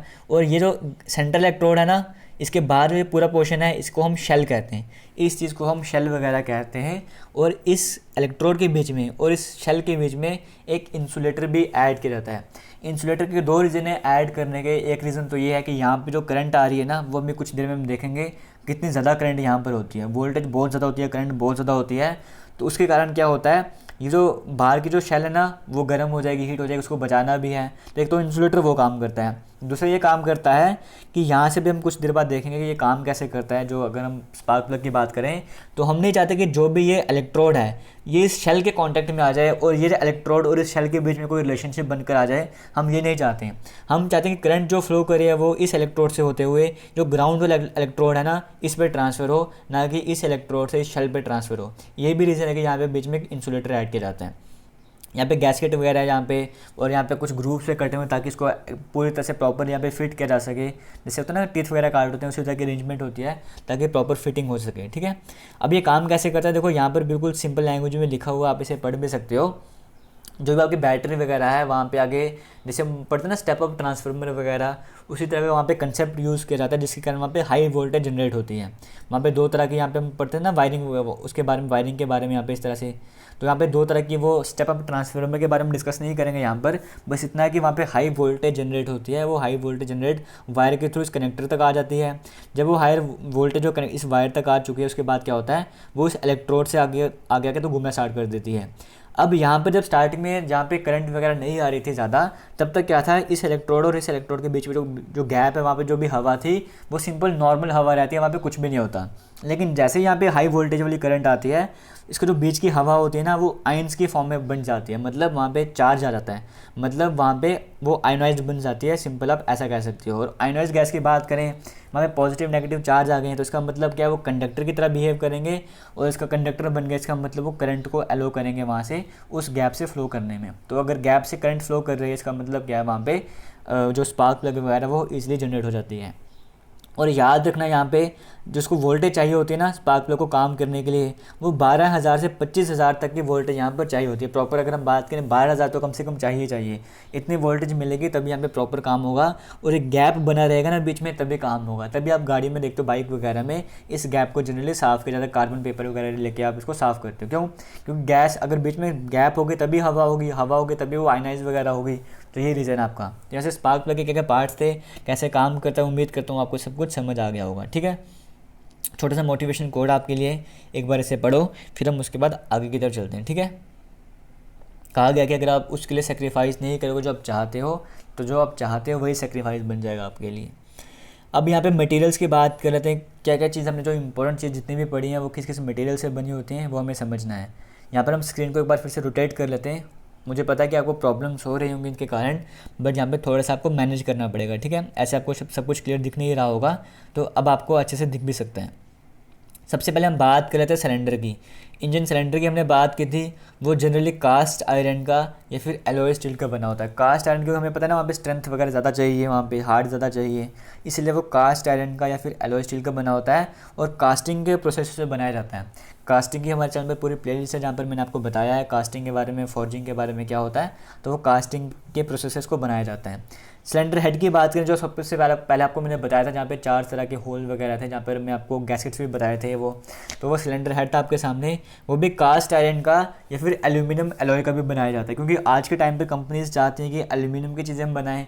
एल्यूमिनियम लाइटर भी आता है और स्ट्रेंथ भी अच्छी रहती है। बट ऐसा नहीं कि सभी कंपनीज जो है वो सिलेंडर इसी का बनाएंगी, सिलेंडर हेड इसी का बनाएंगे। हम ये यहाँ पर वो लेकर आए हैं जो मेजॉरिटीज़ में कंपनीज जो हैं वो इसको एक्सेप्ट करती हैं, वो मटेरियल हम उनकी बात कर रहे हैं। और सिलेंडर हेड की बात करें, ये भी कास्टिंग या फिर फॉर्मिंग से बनाया जाता है। पिस्टन की बात करें, कास्ट आयरन का या फिर एल्यूमिनियम एलॉय से बना होता है। और मेथड ऑफ मैन्युफैक्चर का, इसको भी कास्टिंग या फिर फॉर्जिंग के मेथड से बनाया जाता है। पिस्टन रिंग्स की हमने अभी कुछ देर पहले बात की है, वो सिलिकॉन कास्ट आयरन की बनाई जाती हैं, और मेथड क्या है इसका भी कास्टिंग वाला है। रिस्ट या फिर पिस्टन पिन्स की बात करें, गजन पिन जो मैंने आपको बताया था, जो कनेक्टिंग रोड जो पिस्टन से कनेक्टेड है, किसकी वजह से, इस गजन पिन की हेल्प से। और वो किससे बनता है, स्टील से बनता है। और मेथड कौन सा है, फॉर्जिंग। वॉल्व की बात करें, हमने बात की थी इनलेट वॉल्व आउटलेट वॉल्व की, वो एलॉय स्टील की बनी होती हैं। और मेथड कौन सा, फॉर्जिंग। वैसे कनेक्टिंग रॉड स्टील से, मेथड फॉर्जिंग। आपके सामने सब कुछ है, एक बार इसे देख लो आप, फिर हम चलेंगे आगे की तरफ। ठीक है, यहाँ पे सब कुछ समझ आ गया होगा आपको। और एक बार फिर से हम स्क्रीन को रोटेट करेंगे और आगे की तरफ हम आगे पढ़ना स्टार्ट करेंगे। ठीक है, ये चीज़ आपके देख लो सामने, मोटिवेशनल कोट्स हैं, बिल्कुल सही चीज़ें हैं। आप तभी फेल होते हो जब आप कोशिश करना छोड़ देते हो। अगर कोशिश करते जाओगे तो फेल नहीं होगी। ये भी बिल्कुल सही है, सक्सेस आपको वैसे नहीं मिलती, आप कभी कभी जो चीज़ें करोगे उसे कभी भी सक्सेस नहीं मिलेगी। जो आप डेली करते जाओगे, प्रॉपर टाइम पर करते जाओगे, कंसिस्टेंटली करते जाओगे, उसी से आपको सक्सेस मिलेगी। अब ये चीज़ें आपने देखी होगी बाइक वगैरह में, तो आपने ज़रूर देखा होगा इस चीज़ को, जिसे हम कहते हैं कार्बोरेटर। अब इसके बारे में समझना ज़रूरी है। कार्बोरेटर क्या है एक्चुअली में, आज के टाइम पीरियड पर आपको मैक्सिमम, ये तो गाड़ियों में कार वगैरह की बात करें वहाँ पर नहीं देखने को मिलेंगे। हो सकता है कोई पुरानी गाड़ी वहाँ पे देखने को मिल जाए, बट बाइक में आपको देखने को मिलेंगे। हमने पेट्रोल इंजन की बात की थी, वहाँ पर क्या था, एयर और फ्यूल का मिक्सचर एंटर कर रहा था ना। और वो जो एयर और फ्यूल का मिक्सचर है, उसे बनाने का काम, उसे मिक्स करने का काम कौन कर रहा था, यही कार्बोरेटर वो काम करता है। और इसमें चॉकिंग वगैरह फिनोमेना भी पड़ता है। आप सर्दियों में देखते हो स्टोव को ऑन ऑफ करते हो, उसको क्या फंडा है वो भी हमें कुछ देर में समझेंगे, आपको क्लियर हो जाएगा। अब यहाँ पर हमने देखा कार्बोरेटर वगैरह वो दिखता है एक्चुअली में इस तरह से है। एक्चुअली में कैसे दिखता है, ऐसे दिखता है, आपको समझ आ गया। वो जो आपको सेक्शन दिख रहे होंगे बीच से, वो इस तरह का बना होता है।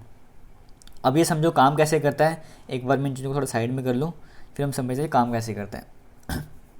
यहाँ पर एयर फिल्टर है। आप गाड़ियों में देखते हो एयर फिल्टर, अगर कार की सर्विस कराने जाओगे तो वहाँ पे आप एयर फिल्टर को देखा होगा, अपने साफ वगैरह किया जाता है वहाँ पे। तो एयर फिल्टर क्यों, एयर फिल्टर को क्या आनी चाहिए। यहाँ पर एयर फिल्टर है, यहाँ पे चोक वॉल्व है, जो जनरली आपके स्कूटी बाइक की बात करें सामने रहती है आपके, ये थ्रॉटल वॉल्व है, ठीक है। थ्रॉटल वॉल्व की बात करें, जब एक्सेलेटर देते हो ना, रेस वगैरह देते हो, आप इस थ्रॉटल वॉल्व को ही ओपन या फिर क्लोज करते हो। सबसे पहले हम बात कर लेते हैं यहाँ पे फ्लोट चैम्बर की। फ्लोट चैम्बर में आपको फ्लोट दिख रहा होगा, ये वाला पोर्शन। अब यहाँ पर क्या है, जैसे ये फ्लोट नीचे की तरफ होगा ना, अब मान के चलो फ्लोट नीचे की तरफ है, तो यहाँ पे ओपनिंग आ चुकी है। इस ओपनिंग से क्या होगा, जो भी आपकी एयर वगैरह है, फ्यूल वगैरह है, फ्यूल टैंक से जो फ्यूल है वो यहाँ पर आता जाएगा। फ्यूल टैंक से जो भी फ्यूल था वो इस फ्लोट चैम्बर में आता जाएगा। बट जैसे आप देखोगे यहाँ पे जो फ्यूल जो भरता जाएगा, ये फ्लोट हल्का होता है, फ्लोट ये ऊपर की तरफ उठता जाएगा। जैसे ही फ्यूल पूरा भर गया तो ये फ्लोट यहाँ तक आ जाएगा। जब ये फ्लोट यहाँ तक आ जाएगा तो इस चीज़ को क्लोज़ कर देगा और फ्यूल जो है वो और यहाँ पर एंटर नहीं कर पाएगा। ये तो आपको समझ आ गया कि फ्यूल जो फ्यूल टैंक से इस फ्लोट चैम्बर तक कैसे आ रहा है। यहाँ तक आपको प्रोसेस समझ आ गया। अब हम बात करते हैं एयर और फ्यूल का कम्बिनेशन कैसे होता है। अब ये चोक वाल्व है ना, चोक वाल्व इस टाइम पीरियड पर पूरी तरह से ओपन है। पूरी तरह से ओपन होने के कारण क्या हो रहा है, यहाँ से भी एयर एंटर कर रही है, यहाँ से भी एयर एंटर कर रही है। एयर ने पूरी तरह से एंटर करना स्टार्ट कर दिया, ठीक है। यहाँ पे सब कुछ समझ आ गया। यहाँ पे चौक ओपन है, जनरली आपकी गाड़ियों की चौक ओपन रहती है, ठीक है। आप सर्दियों में उसको बंद वगैरह करते हो चौक को, वो क्यों करते हो वो कुछ देर बाद आपको समझ आ जाएगा। अब यहाँ पर एयर एंटर कर ही रही है। अब यहाँ पे एयर एंटर कर रही है तो यहाँ पे वेंचुरी वाला सेक्शन जो है वो यहाँ पे काम आ जाता है आपके, जो हमने फ्लूइड मैकेनिक्स की वीडियो में समझा था। आपको बता दूं, मैं फ्लूइड मैकेनिक्स, थर्मोडायनेमिक्स वगैरह, स्ट्रेंथ ऑफ मटेरियल वगैरह सब कुछ एक ही वीडियो में कंप्लीट करवा चुका हूँ। आपकी जो भी इंपॉर्टेंट चीज़ें वो जाके भी आप देख सकते हो, आपको इसी वीडियो के डिस्क्रिप्शन में लिंक भी मिल जाएंगे। अब यहाँ पे फ्यूल एंटर कर रहा था, यहाँ पर क्या हुआ, यहाँ पे एरिया कम हो चुका है। आपको दिख रहा होगा यहाँ पे एरिया कम हो चुका है। एरिया कम होने के कारण क्या होगा, यहाँ पे वेलोसिटी बढ़ जाएगी। जब वेलोसिटी बढ़ गई तो यहाँ पे प्रेशर कम हो गया। तो इस सेक्शन में प्रेशर कम हो गया, यहाँ पे कुछ ना कुछ प्रेशर था। तो हमें पता है कि चीज़ें कहाँ से कहाँ मूव करती हैं, हाई प्रेशर से लोअर प्रेशर की तरफ मूव करती हैं। तो यहाँ पे प्रेशर ज़्यादा था, यहाँ पे प्रेशर कम हो गया, तो जो फ्यूल है वो यहाँ से यहाँ पे मूवमेंट करना स्टार्ट कर देगा। अब जो फ्यूल है वो यहाँ तक आ चुका है, ठीक है। एयर तो वैसे यहाँ से आ रही थी, एयर वैसे यहाँ से एंटर कर रही है और यहाँ से फ्यूल भी एंटर करना स्टार्ट हो गया। तो इसका मतलब क्या, यहाँ पे एयर और फ्यूल का मिक्सचर जो है वो कंबाइन होना स्टार्ट हो जाता है। इतना क्लियर हो गया। अब यहाँ पे थ्रॉटल वॉल्व है, अगर आपने रेस ज़्यादा देनी है तो रेस देने के कारण क्या होगा, थ्रॉटल वॉल्व पूरी तरह से ओपन हो जाएगा और ओपन होने के कारण क्या होगा, मैक्सिमम एयर और फ्यूल का मिक्सचर आपके सिलेंडर में जाएगा। यहाँ से हमने देखा था ना, इनलेट वॉल्व में एयर और फ्यूल का मिक्सचर एंटर करता है। अगर आप रेस वगैरह कम करोगे, जो थ्रॉटल वॉल्व जो थोड़ी सी ऐसी हो जाएगी, मान के चलो, जिसके कारण क्या होगा, थोड़ा सा रास्ता रुक जाएगा और एयर और फ्यूल का मिक्सचर जो है थोड़ा सा कम एंटर करेगा। गाड़ी की रेस वगैरह आप कम करते हो ना, वो फंडा रहता है यहाँ पर। अब हम आगे और समझ लेते हैं इसको। जैसे मान के चलो, ये छोटा सा आप स्क्रीन में देख सकते हो, ये आपके पास चोक वॉल्व है, ये आपके पास थ्रॉटल वॉल्व है, ठीक है। अब ये एयर और फ्यूल का मिक्सचर आपका एंटर कर रहा है। यहाँ पे आपको दिख रहा होगा चोक वाला ओपन है और एयर और फ्यूल मैक्सिमम क्वांटिटी में जा रहा है। बट मान के चलो आपने रेस वगैरह ज़्यादा दी नहीं है, तो थ्रॉटल वाल्व इस तरह से अभी आपकी इस तरह से है। तो कुछ ना कुछ यहाँ पे इसको मतलब रोका जा रहा है एयर और फ्यूल के मिक्सचर को एंटर करने पर। जब आप सर्दियों में क्या करते हो, जब आपकी गाड़ी वगैरह स्टार्ट नहीं होती, बाइक वगैरह, आप इस चोक को क्लोज कर देते हो ना, मतलब ये इस तरह से हॉरिजॉन्टली पड़ा है ना, आप इसको वर्टिकल बना देते हो। वर्टिकल बनाने के कारण क्या होगा, आप खुद सोच के देखो, ये ऊपर की तरफ जब उठ जाएगी, यहाँ से रास्ता तो सारा खत्म हो जाएगा। तो एयर फ्यूल का मिक्सचर, यहाँ पे जो एयर आ रही थी वो एयर इतनी एंटर नहीं कर पाएगी, क्योंकि फ्यूल तो यहाँ से यहाँ जाता है। हमने वेंचुरल सेक्शन देखा था, तो एयर इतनी एंटर नहीं कर पाएगी। उसका फंडा क्या है वो हम समझ लेते हैं यहाँ पे चोकिंग में, ठीक है। तो ये आपको दिख रहा होगा चोक वॉल्व, यहाँ पर देखो, इसको यहाँ पे वर्टिकल कर दिया हुआ है। तो यहाँ पे इतना रास्ता है ही नहीं, बिल्कुल थोड़ा सा रास्ता यहाँ पे फ्यूल के एयर का एंटर करने का। तो आगे जो फ्यूल वगैरह जाता है वो तो यहाँ से आ रहा था। तो यहाँ पर एक तरह से क्या करते हो, चोकिंग वाले फिनोमिना में आप हवा की जो रास्ता है, हवा का जो रोक देते हो, उसको रेजिस्ट करते हो। क्यों? क्योंकि गाड़ियों में आपको पता है, सर्दियों में यहाँ पे स्टार्टिंग में गाड़ी वगैरह आपकी जो है गर्म बात में ठंडा हो गया होता है वहाँ पे, तो इंजन का टेम्परेचर इतना बड़ा नहीं होता है, कंबशन वगैरह सही से हो नहीं पा रहा होता है। तो वहाँ पे आप रिच मिक्सचर बनाते हो। रिच मिक्सचर का मतलब क्या है, आप एयर को कम कर देते हो और मैक्सिमम क्वांटिटी में वहाँ पे फ्यूल को एंटर करवाते हो। तो वेंचुरी मीटर के कारण क्या था कि देखो, अगर हमने स्लाइड में देखा था, फ्यूल तो यहाँ पे एंटर करता ही जाएगा, फ्यूल तो यहाँ पर एंटर करता ही जा रहा है, लेकिन आपने क्या कर दिया, यहाँ पे फ्यूल तो एंटर करता जा रहा है, बट आपने यहाँ पे चोक वाल को इस तरह से कर दिया है। चोक वाल को इस तरह से करने के कारण क्या हो रहा है, यहाँ से एयर इतनी एंटर कर नहीं पा रही है, छोटे छोटे होल होते हैं, सिर्फ वहीं से एयर एंटर कर रही होती है, तो हवा कम है और फ्यूल ज़्यादा जा रहा है, एंटर कर रहा है। रिच मिक्सचर यहाँ पे बन चुका है, तो इसका मतलब वहाँ पे कंबशन अब आसानी से हो सकता है।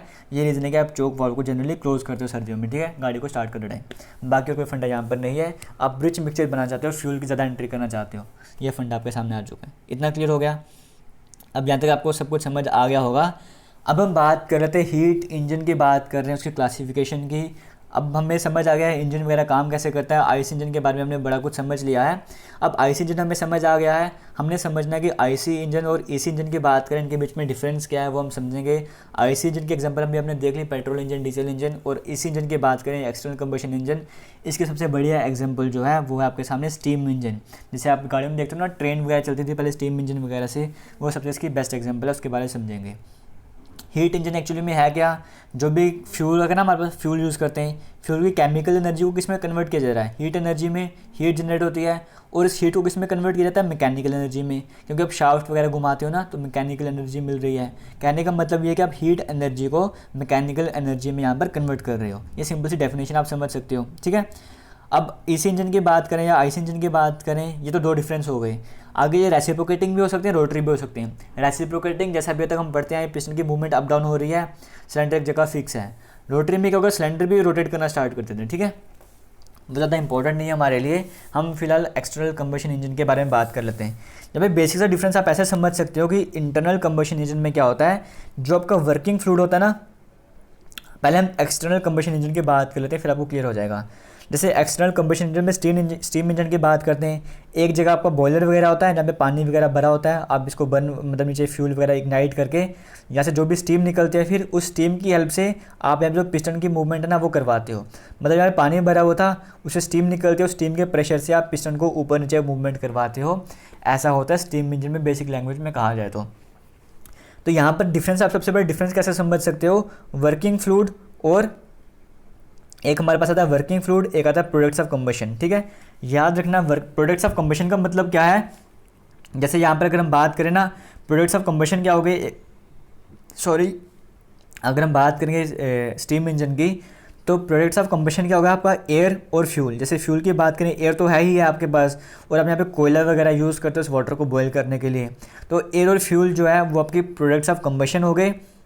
और वर्किंग फ्लूइड क्या हो गया, इस पिस्टन में वर्क ऑन करवा रहा है, जो स्टीम आई थी वो वर्क करवा रही है।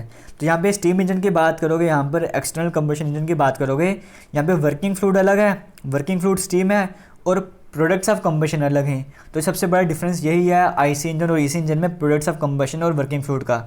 जबकि हम बात करते हैं आईसी इंजन में, तो आप वहाँ पे देखते हो सिलेंडर में एयर और फ्यूल का मिक्सचर एंटर कर रहा होता है, एयर और फ्यूल का मिक्सचर ही इग्नाइट होता है, वही हमारे पास प्रोडक्ट्स ऑफ कंबशन होते हैं, और वही हमारे पास वर्किंग फ्लूइड भी होता है, वही पिस्टन को मूव भी करवा रहा होता है, और वही हमारे पास प्रोडक्ट्स ऑफ कंबशन भी होते हैं। सबसे बड़ा डिफरेंस इन दोनों में यही है, वर्किंग फ्लूइड और प्रोडक्ट्स ऑफ कंबशन का। स्टीम इंजन में अलग रहते हैं, आईसी इंजन में सेम रहते हैं।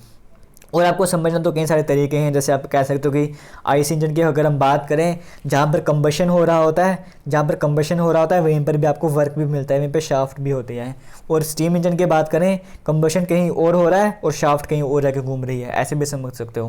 कई सारे तरीके हैं समझने के लिए, आपको जैसे ठीक लगता है आप वैसे समझ सकते हो। क्लियर हो गया? अब हम बात कर लेते हैं आगे की तरफ, उससे पहले 2 मिनट आप ये ले सकते हो, और मैं भी यहाँ पर पानी पी लेता हूँ।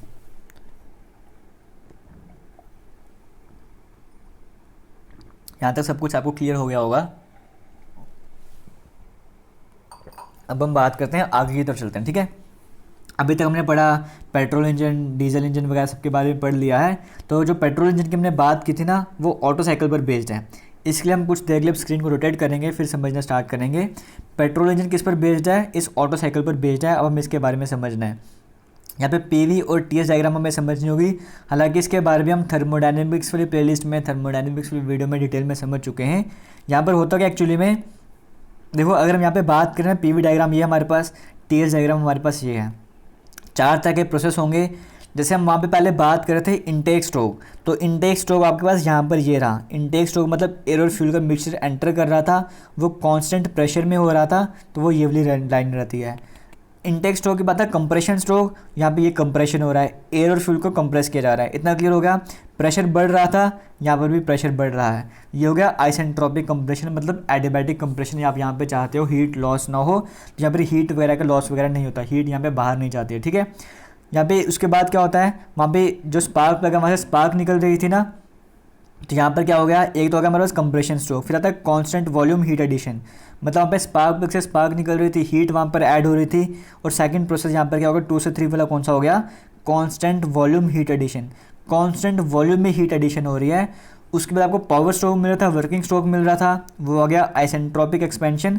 और लास्ट में आपकी हीट रिजेक्ट हो रही थी, एग्जॉस्ट गैसेज बाहर जा रही थी, वो हो गया कांस्टेंट वॉल्यूम में हीट रिजेक्शन। एक बार फिर से देखो, यहाँ पर क्या हुआ, एक हुआ कंप्रेशन, एक हो गया कंप्रेशन।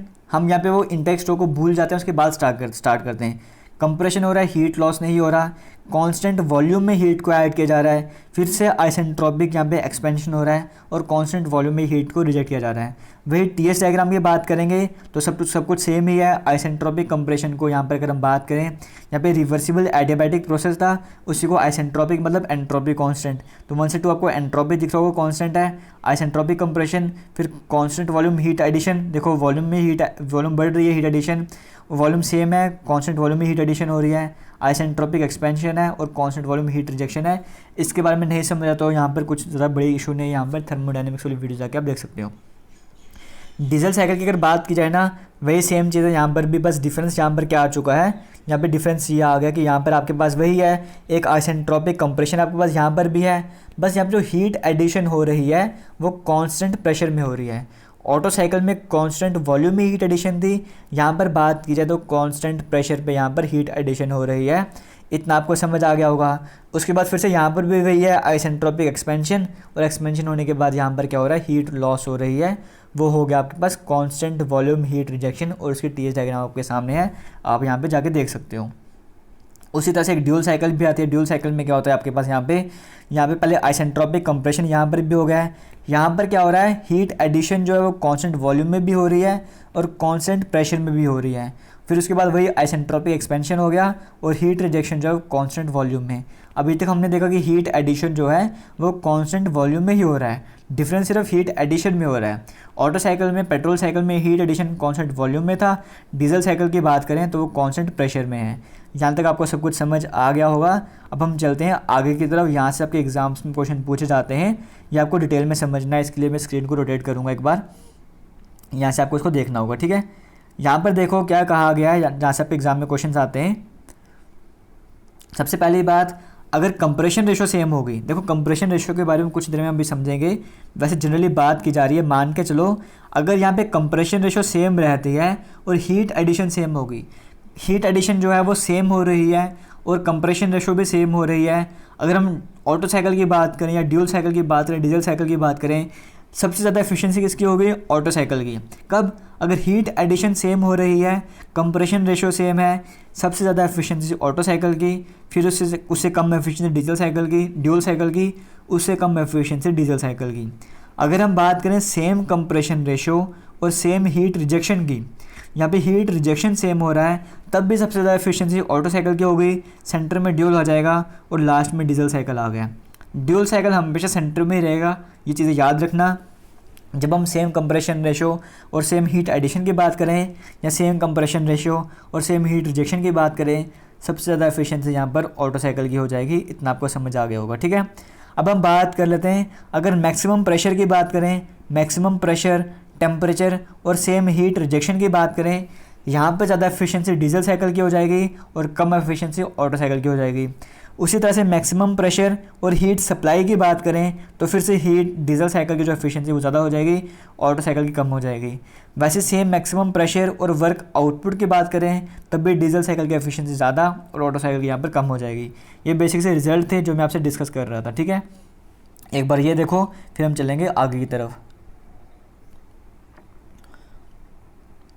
अब हम बात कर लेते हैं बेसिक नोमेनक्लेचर है, उनके बारे में डिस्कस करेंगे। एक बार फिर से आपसे रिक्वेस्ट करूंगा कि स्क्रीन को रोटेट कर लो, हो सकता है आपको प्रॉब्लम्स हो रही होंगी यहाँ पर, बट फिर भी क्या कर सकते हो यहाँ पर, ठीक है।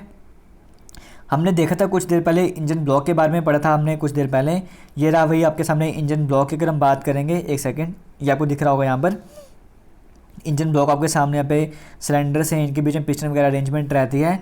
अब यहाँ पे पहला टर्म क्या होती है, पहली टर्म यहाँ पे आती है बोर, बोर से कहते हैं सिलेंडर बोर। जो आपको डायमीटर दिख रहा है ना ये वाला, इसको स्क्रीन को ऐसे ही करना पड़ेगा। जो आपको डायमीटर दिख रहा है सिलेंडर के बीच का, मतलब एक एंड से दूसरे एंड तक का डिस्टेंस, उसे हम कहते हैं सिलेंडर बोर, ठीक है। ये आपको दिख रहा होगा जो मेजर भी किया जा रहा है यहाँ पे, जो डिस्टेंस है इसके बीच का सिलेंडर के बीच का, इसे कहा जाता है सिलेंडर बोर और इसे डी से डिनोट किया जाता है। और मैक्सिमम केसेस में जनरली बात की जाए इसे हम mm में मेजर करते हैं क्योंकि ज़्यादा होता नहीं है, इसलिए हम इसे मिलीमीटर में भी मेजर करते हैं। 1 सेंटीमीटर मतलब 10 mm, ठीक है। इतना आपको क्लियर हो गया, 1 सेंटीमीटर में 10 mm, और इसको 10 mm में ही मेजर किया जाता है। डेड सेंटर की बात कर रहे हैं, अभी तक हमने बात की था TDC वगैरह हम बोल रहे थे, कई बार मैंने बोला था यहाँ पे। देखो पिस्टन की पोजीशन होगी जहाँ तक वो जा सकता है, जैसे ये पिस्टन जो है ना लास्ट यहाँ तक जा सकता है, ऊपर कुछ ना कुछ स्पेस यहाँ पर रहेगी, लेकिन लास्ट पिस्टन जो है वो यहाँ तक आ पा रहा है। वो पोजीशन जहाँ पर लास्ट पिस्टन आ पा रहा है उसे हम बोलते हैं टॉप डेड सेंटर। और वो मिनिमम पोजीशन जहाँ तक पिस्टन आ पा रहा है नीचे की तरफ, जैसे मान के चलो नीचे पिस्टन जो है लास्ट यहाँ तक आ पा रहा है, वो जो पोजीशन है नीचे वाले जहाँ तक पिस्टन लास्ट आ पा रहा है उसे हम कहते हैं bottom dead centre. Top dead centre को हम TDC भी कहते हैं, बॉटम डेड सेंटर की बात की जाए उसे हम BDC भी कहते हैं। ये तो वर्टिकल इंजन के केस में। अगर आपका इंजन हॉरिजॉन्टल हो जाए, इस तरह से आपका सिलेंडर होगा, तब हम वहाँ पे इनर डेड सेंटर और आउटर डेड सेंटर यूज़ करते हैं। इतना क्लियर हो गया। आगे बात कर लेते हैं स्ट्रोक की। स्ट्रोक क्या है, अब जैसे मान के जो पिस्टन टॉप यहाँ पर आ रहा था ना, यहाँ तक आ पा रहा था, ये टॉप डेड सेंटर है, और बॉटम में पिस्टन यहाँ तक आ पा रहा है, तो ये हो गया बॉटम डेड सेंटर, ठीक है। स्ट्रोक क्या है, जो पिस्टन मूवमेंट कर रहा है ना टॉप डेड सेंटर से बॉटम डेड सेंटर तक की जो मूवमेंट कर रहा है पिस्टन, इसे कहते हैं स्ट्रोक। क्लियर होगा। कहने का मतलब ये है कि टॉप डेड सेंटर और बॉटम डेड सेंटर के बीच की जो लेंथ है, जो डिस्टेंस है, उसे ही हम कहते हैं स्ट्रोक। इतना आपको क्लियर हो गया होगा। अब यहाँ पर कहा गया है कि स्ट्रोक लेंथ जो है वो ट्वाइस क्यों होती है क्रैंक रेडियस के, वो आपको बताना है कि स्ट्रोक लेंथ ट्वाइस क्यों होती है। क्योंकि स्ट्रोक लेंथ की अगर हम बात कर रहे हैं ना, तो ये 2 बार घूमता है जब क्रैंक, तभी एक बार स्ट्रोक कंप्लीट होती है। इसलिए अगर हम बात करते हैं स्ट्रोक लेंथ जो है वो डबल होती है। हमने कहा थोड़ी देर पहले देखा था कि जो क्रैंक है, क्रैंक शाफ्ट की बात करें, क्रैंक की बात करो, वो 180 डिग्री घूम रही थी, तो आधा एक स्ट्रोक होता था, और 2 स्ट्रोक के लिए यहाँ पे इसको मतलब 360 डिग्री घूमने के लिए 2 बार घूमना पड़ता था। यहाँ पर आपको नहीं समझ रहा, मुझे समझ नहीं आ रहा, बट फिर भी आपको ये ध्यान रखना है यहाँ पे कि स्ट्रोक लेंथ जो है वो क्रैंक रेडियस के डबल होती है, ठीक है। क्रैंक रेडियस जो अगर हम बात करें इसके डबल होती है। ये चीज़ आप नॉर्मली समझ भी सकते हो। नहीं समझ आ रहा, एक बार इस चीज़ को पढ़ के देख लो, आपको सब कुछ समझ आ जाएगा। अब हम बात कर लेते हैं यहाँ पे क्लियरेंस वॉल्यूम की। ये आपके पास सिलेंडर आ चुका है और बीच में कुछ ना कुछ गैप रह चुका है। अब पिस्टन टॉप डेड सेंटर में था ना, ऐसा तो नहीं कि पिस्टन जाके यहाँ पे आके टच करना स्टार्ट कर देता है, कुछ ना कुछ बीच में स्पेस रहती है जहाँ पे कंबशन वगैरह होता है। हमने कहा था ना एयर फ्यूल मिक्सर इग्नाइट करता है, कंबशन हो रहा है, कुछ ना कुछ स्पेस चाहिए कंबशन के लिए। वो जो स्पेस ऊपर रहती है टॉप डेड सेंटर के ऊपर, उसे हम कहते हैं क्लियरेंस वॉल्यूम। इसे VC से डिनोट किया जाता है और इसे क्यूबिक सेंटीमीटर, क्योंकि वॉल्यूम है ना, वॉल्यूम की यूनिट क्या होगी, मीटर क्यूब या सेंटीमीटर क्यूब, तो इसे हम क्यूबिक सेंटीमीटर में हम इसे डिनोट करते हैं, ठीक है। इतना क्लियर हो गया CC की अगर हम बात कर रहे हैं। उसके बाद हम बात करते हैं डिस्प्लेसमेंट की या फिर स्वेप्ट वॉल्यूम की। ये क्या है, डिस्प्लेसमेंट का मतलब है, मान के चलो कि पिस्टन टॉप डेड सेंटर में यहाँ तक आ चुका है, बॉटम डेड सेंटर में पिस्टन यहाँ तक आ चुका है। अब जिस वॉल्यूम को इसने डिस्प्लेस किया है ना एक डेड सेंटर से, जैसे मान के चलो पिस्टन पहले BDC में है, अब ये TDC की तरफ जा रहा है, जितना भी वॉल्यूम को ये अपने साथ डिस्प्लेस कर रहा है ना, कंप्रेस करके ऊपर की तरफ ले जा रहा है, जितने भी वॉल्यूम को ये ले जा रहा है उसको हम बोलते हैं डिस्प्लेसमेंट वॉल्यूम। आपके सामने लिखा भी हुआ है, आप पढ़ सकते हो यहाँ पे, nominal volume swept by the working piston when travelling from one dead centre to the other is called displacement volume. आपको समझ आ गया डिस्प्लेसमेंट वॉल्यूम क्या है, जिस वॉल्यूम को ये डिस्प्लेस हो रहा है। कैसे निकालोगे, एरिया इंटू लेंथ ही निकालोगे ना, सिंपल फॉर्मूला है एरिया इंटू लेंथ। और एरिया कैसे निकालोगे, सिलेंडर का π/4d², और लेंथ क्या होगी यहाँ पे, जो स्ट्रोक लेंथ थी वो हो जाएगी, वहाँ से आप यहाँ पे डिस्प्लेसमेंट वॉल्यूम आप निकाल देते हो, ठीक है। आगे हम बात कर लेते हैं यहाँ पे क्यूबिक कैपेसिटी की बात कर लेते हैं। क्यूबिक कैपेसिटी या फिर इंजन कैपेसिटी की बात कर लें, इंजन डिस्प्लेसमेंट की बात करें। अभी हमने डिस्प्लेसमेंट के बारे में समझा था, कितनी वॉल्यूम वो स्वेप्ट कर रहा था, वो एक सिलेंडर के केस में था। अगर गाड़ी में जितने भी सिलेंडर है ना, उन सभी की वॉल्यूम्स की बात की जाए, जैसे एक सिलेंडर की आपके पास आपने निकाल दी डिस्प्लेसमेंट वॉल्यूम है, वो VS है। अब जितने भी सिलेंडर है ना, उसे मल्टीप्लाई कर देना है। मान के जो 4 सिलेंडर थे उसको आप 4 से मल्टीप्लाई कर दो, आपके पास क्यूबिक कैपेसिटी या इंजन कैपेसिटी या फिर इंजन डिस्प्लेसमेंट आ जाएगी। जैसे आप बोलते हो गाड़ी का, अगर आप बाइक इंजन की बात करो, मान के चलो आप बोल रहे हो ये इंजन जो 150 सीसी का है, तो इसका 150 सीसी का मतलब क्या है, 150 क्यूबिक सेंटीमीटर की वॉल्यूम को जो वह इंजन है वो डिस्प्लेस कर रहा है, एक जगह से दूसरी जगह तक ले जा रहा है। 1 लीटर की बात की जाए तो उसमें 1000 सीसी होता है। 1 लीटर की बात की जाए उसमें 1000 सीसी रहता है। अगर हम बात करें, मान के चलो आपके पास 250 सीसी वाला इंजन है, अगर आप कार के मान के चलो एक सिलेंडर आपके पास 250 सीसी वाला है, ठीक है, उस तरह से अगर आपके पास 4 सिलेंडर हो जाएंगे तो ये बन जाएगा 1000 सीसी वाला, मतलब 1 लीटर की कैपेसिटी वाला आपका इंजन यहाँ पर बन चुका है। तो जैसे आपको समझ आ रहा होगा जो गाड़ियों में आप सीसी वगैरह देखते हो उसका मतलब क्या है, क्लियर हो गया। बाइक वगैरह को तो सिंपल सी पता 150 सीसी, 200 सीसी, 250 सीसी होगा। कार में ज़्यादा क्यों हो जाता है, क्योंकि कार में एक से ज़्यादा सिलेंडर होते हैं और हमें जितना भी सीसी था उसे नंबर ऑफ सिलेंडर से मल्टीप्लाई करना होता है। इतना आपको समझ आ गया होगा। आगे छोटे से एक बार फिर से यहाँ पे छोटे से जोक्स आपके सामने लेकर आया हूँ मीम से, ये भी आप देख सकते हो। इसके बाद हम आगे की तरफ चलेंगे। तब से हम बात करते हैं कंप्रेशन रेशो की, तो कंप्रेशन रेशो क्या होता है एक बार ये भी समझ लो। अब कंप्रेशन रेशो एक्चुअली में क्या है, ये एक रेशो है। रेशो आपके सामने लिखा हुआ है, कंप्रेशन की रेशो है। मतलब ये आपको बताता है कि पिस्टन की जो मैक्सिमम वॉल्यूम है ना, मैक्सिमम वॉल्यूम जो पिस्टन की है, मैक्सिमम वॉल्यूम और जो मिनिमम वॉल्यूम है उसकी रेशो आप ऐसे कह के चल सकते हो। मैक्सिमम ये मिनिमम है और ऊपर की तरफ मैक्सिमम है। मतलब कह सकते हो कि जो सिलेंडर की हमने बात की ना, उसकी maximum volume divide by minimum volume, इसकी जो रेशो है उसको कंप्रेशन रेशो कहते हैं।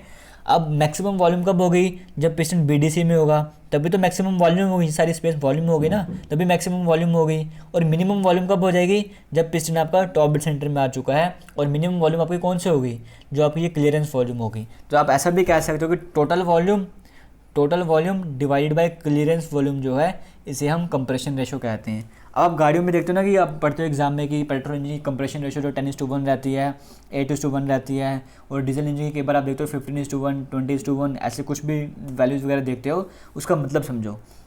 जैसे मान के चलो कि आपके सामने एग्जाम्पल ऐसे पढ़ लेते हैं। आपके पास कहा गया कि आपके पास एक ऐसा सिलेंडर था जिसमें 1000 सीसी मतलब 1 लीटर तक की कैपेसिटी थी। वो कैसे हुई, 900 सीसी कब था उसका, जब पिस्टन बॉटम में था। जब पिस्टन उसका बॉटम में था उसमें 900 सीसी था, और जब पिस्टन टॉप में चला गया तब 10 सीसी रहा होगा, 100 सीसी रहा होगा। ये 900 सीसी प्लस 100 सीसी मिलाकर 1000 बन गया।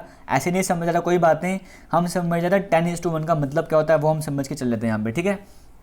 मान के चलो आपका सिलेंडर है, उसकी मैक्सिमम वॉल्यूम कितनी है, 1000 सीसी।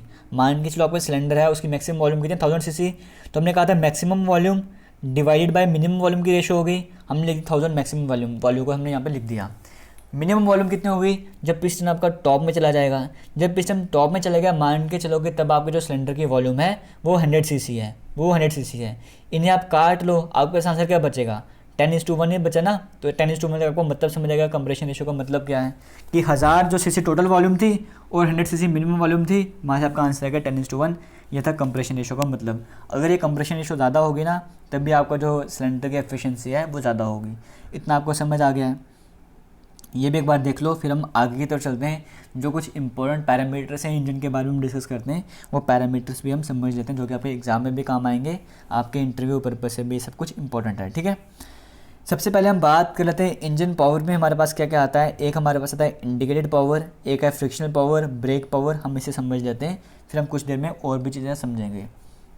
जब हम बात करते हैं यहाँ पे इंडिकेटेड पावर की, तो इसमें क्या है, देखो यहाँ पर आपको हमने समझा था 4 स्ट्रोक इंजन के बारे में।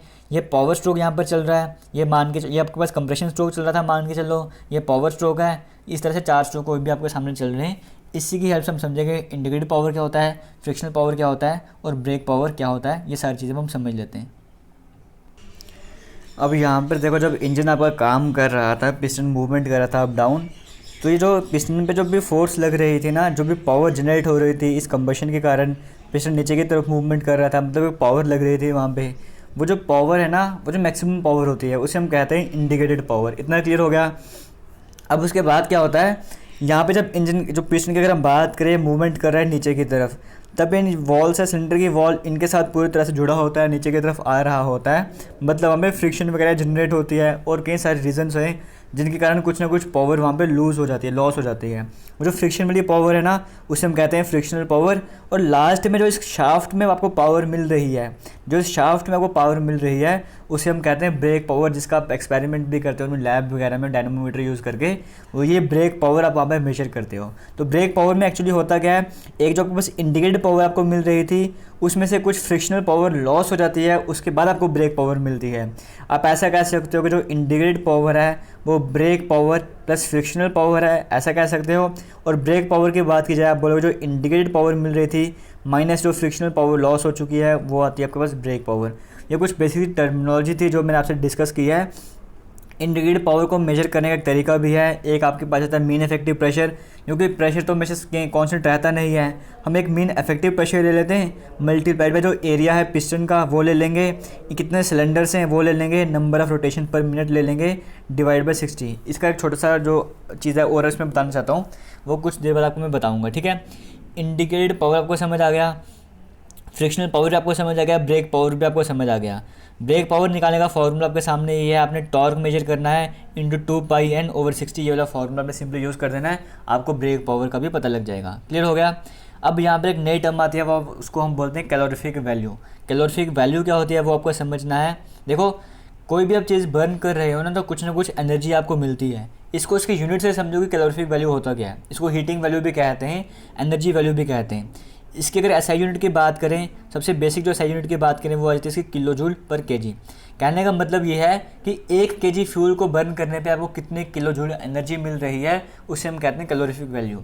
अगर 1 केजी फ्यूल को बर्न करने पे आपको ज़्यादा एनर्जी मिल रही है तो उस फ्यूल की कैलोरीफिक वैल्यू ज़्यादा हो जाएगी। अगर 1 केजी फ्यूल को बर्न करने पर आपको एनर्जी जो है वो कम मिल रही है, इसका मतलब कैलोरीफिक वैल्यू कम हो जाएगी।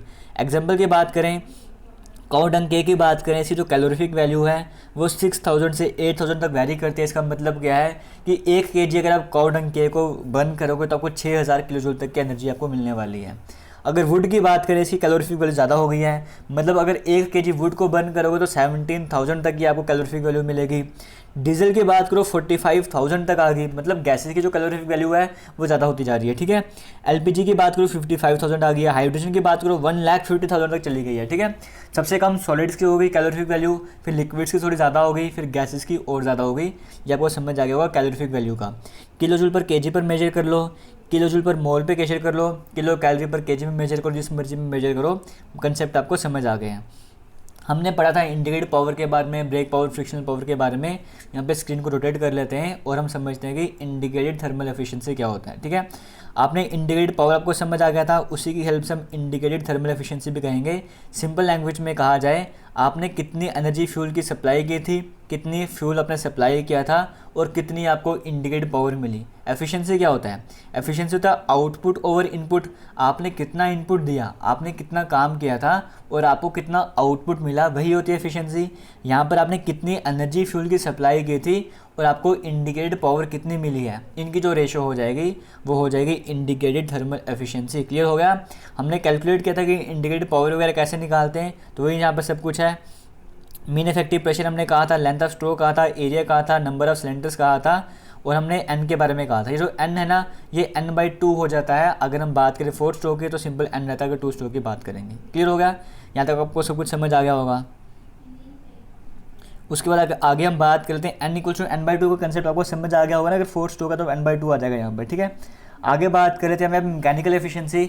जैसे इंडिकेटेड थर्मल एफिशिएंसी था वैसे ही यहाँ पर ब्रेक थर्मल एफिशिएंसी भी आ जाता है, फ्रिक्शनल थर्मल एफिशिएंसी भी आ जाता है। वो क्या हो जाएगा, कितनी आप एनर्जी सप्लाई कर रहे हो, कितनी आपको ब्रेक पावर मिल रही है, कितनी एनर्जी सप्लाई कर रहे हो, कितनी फ्रिक्शनल पावर मिल रही है, वो सब हो गया।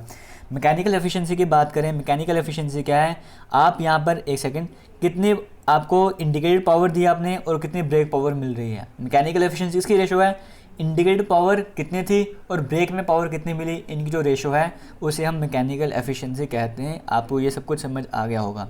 वॉल्यूमेट्रिक एफिशिएंसी क्या है कि मैक्सिमम वॉल्यूम कितनी आ सकती थी सिलेंडर में और उसने सिलेंडर ने कितनी वॉल्यूम ली है एक्चुअली में।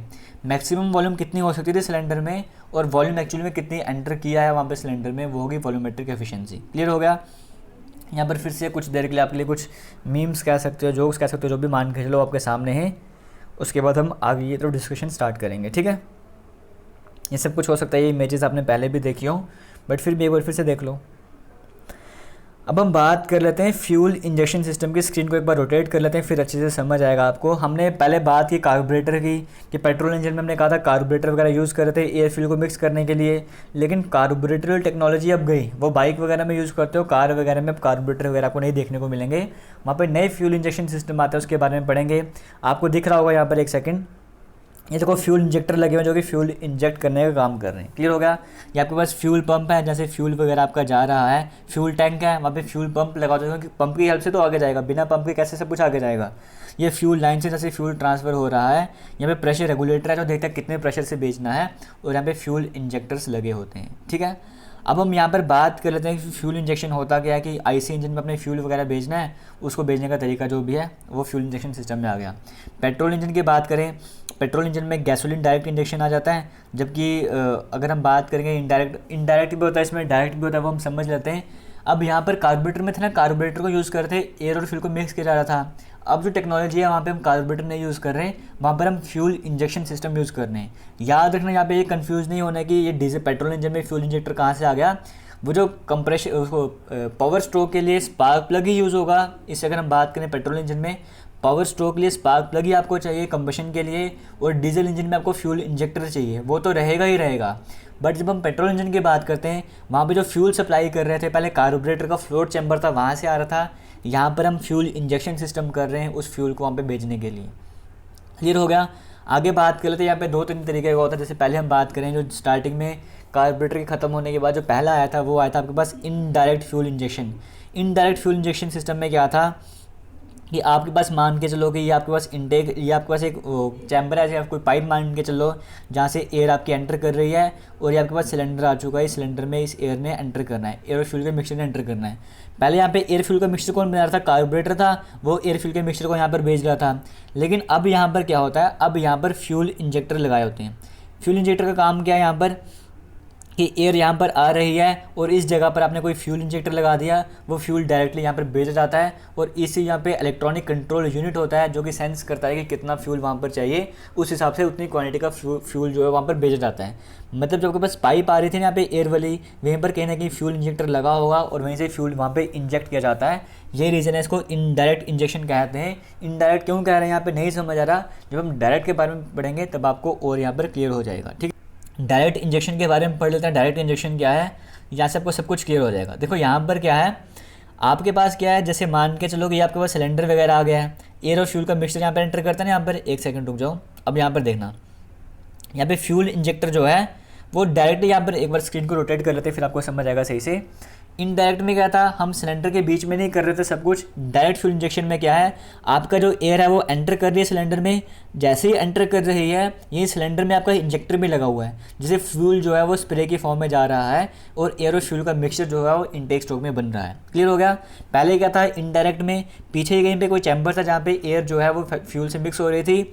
But direct fuel injection system में क्या है, आपका यहाँ पे जो चैम्बर है, जैसे यहाँ पे इनटेक स्ट्रोक में एयर एंटर करती है, उसी टाइम पर यहाँ पे फ्यूल इंजेक्टर से भी फ्यूल भेज जाता है और इनटेक स्ट्रोक में एयर और फ्यूल का मिक्सचर आपके सामने बन जाता है। इसे डायरेक्ट इंजेक्शन सिस्टम कहा जाता है और हम इसी को यूज़ करते हैं। आप जनरली देखते होंगे कार वगैरह में पेट्रोल इंजन में TBI देखने को मिलेगा, MPFI देखने को मिलेगा। उसका मतलब क्या है, TBI की जब हम बात करते हैं उसे थ्रॉटल बॉडी इंजेक्शन कहते हैं। जब हम MPFI की बात करते हैं उसे मल्टी पोर्ट फ्यूल इंजेक्शन कहा जाता है। जो थ्रॉटल बॉडी इंजेक्शन है वो सिंगल पॉइंट है, मल्टी पोर्ट फ्यूल इंजेक्शन की बात करें मल्टी पॉइंट है। मतलब क्या है, पहले थ्रॉटल बॉडी इंजेक्शन समझ लेते हैं। आपके पास मान के चलो ये आपके पास कोई कॉमन है जहाँ से आपकी एयर वगैरह एंटर कर रही है, एयर फिल्टर होने के बाद, और ये आपके 4 सिलेंडर वाली अरेंजमेंट आ गई यहाँ पे। ठीक है, ये 4 सिलेंडर वाली अरेंजमेंट आ गई आपके पास। यहाँ पर आपके पास सिर्फ एक ही फ्यूल इंजेक्टर है। जितने मर्जी सिलेंडर हो, 4 सिलेंडर 5 सिलेंडर हैं, आपके पास सिर्फ एक ही थ्रॉटल है, मतलब एक ही फ्यूल इंजेक्टर है। वहाँ से आप क्या कर रहे हो, यहाँ पर फ्यूल को इंजेक्ट करवा रहे हो और वो एयर में मिक्स हो रहा है, और उसके बाद आगे जो पेट्रोल में जाना है एयर फ्यूल मिक्सचर, वो जैसे जाना है सिलेंडर में जाता जाएगा। मल्टी पॉइंट में क्या है, यहाँ पर मल्टी पॉइंट फ्यूल इंजेक्शन में क्या होता है, हर एक सिलेंडर के लिए एक एक फ्यूल स्प्रे है। आपको दिख रहा होगा, हर एक जितने भी सिलेंडर हैं सभी सिलेंडर्स के लिए यहाँ पर एक एक जो पोर्ट वो बनाए गए हैं जहाँ से फ्यूल वगैरह एंटर करेगा। तो यहाँ से समझ जाएगा थ्रॉटल बॉडी का मतलब एक ही सिंगल इंजेक्शन है। मल्टी पॉइंट का मतलब हर एक पॉइंट में यहाँ पे मल्टी पॉइंट्स में यहाँ पर आपका फ्यूल जो है वो इंजेक्ट करवाया जा रहा है। क्लियर हो गया।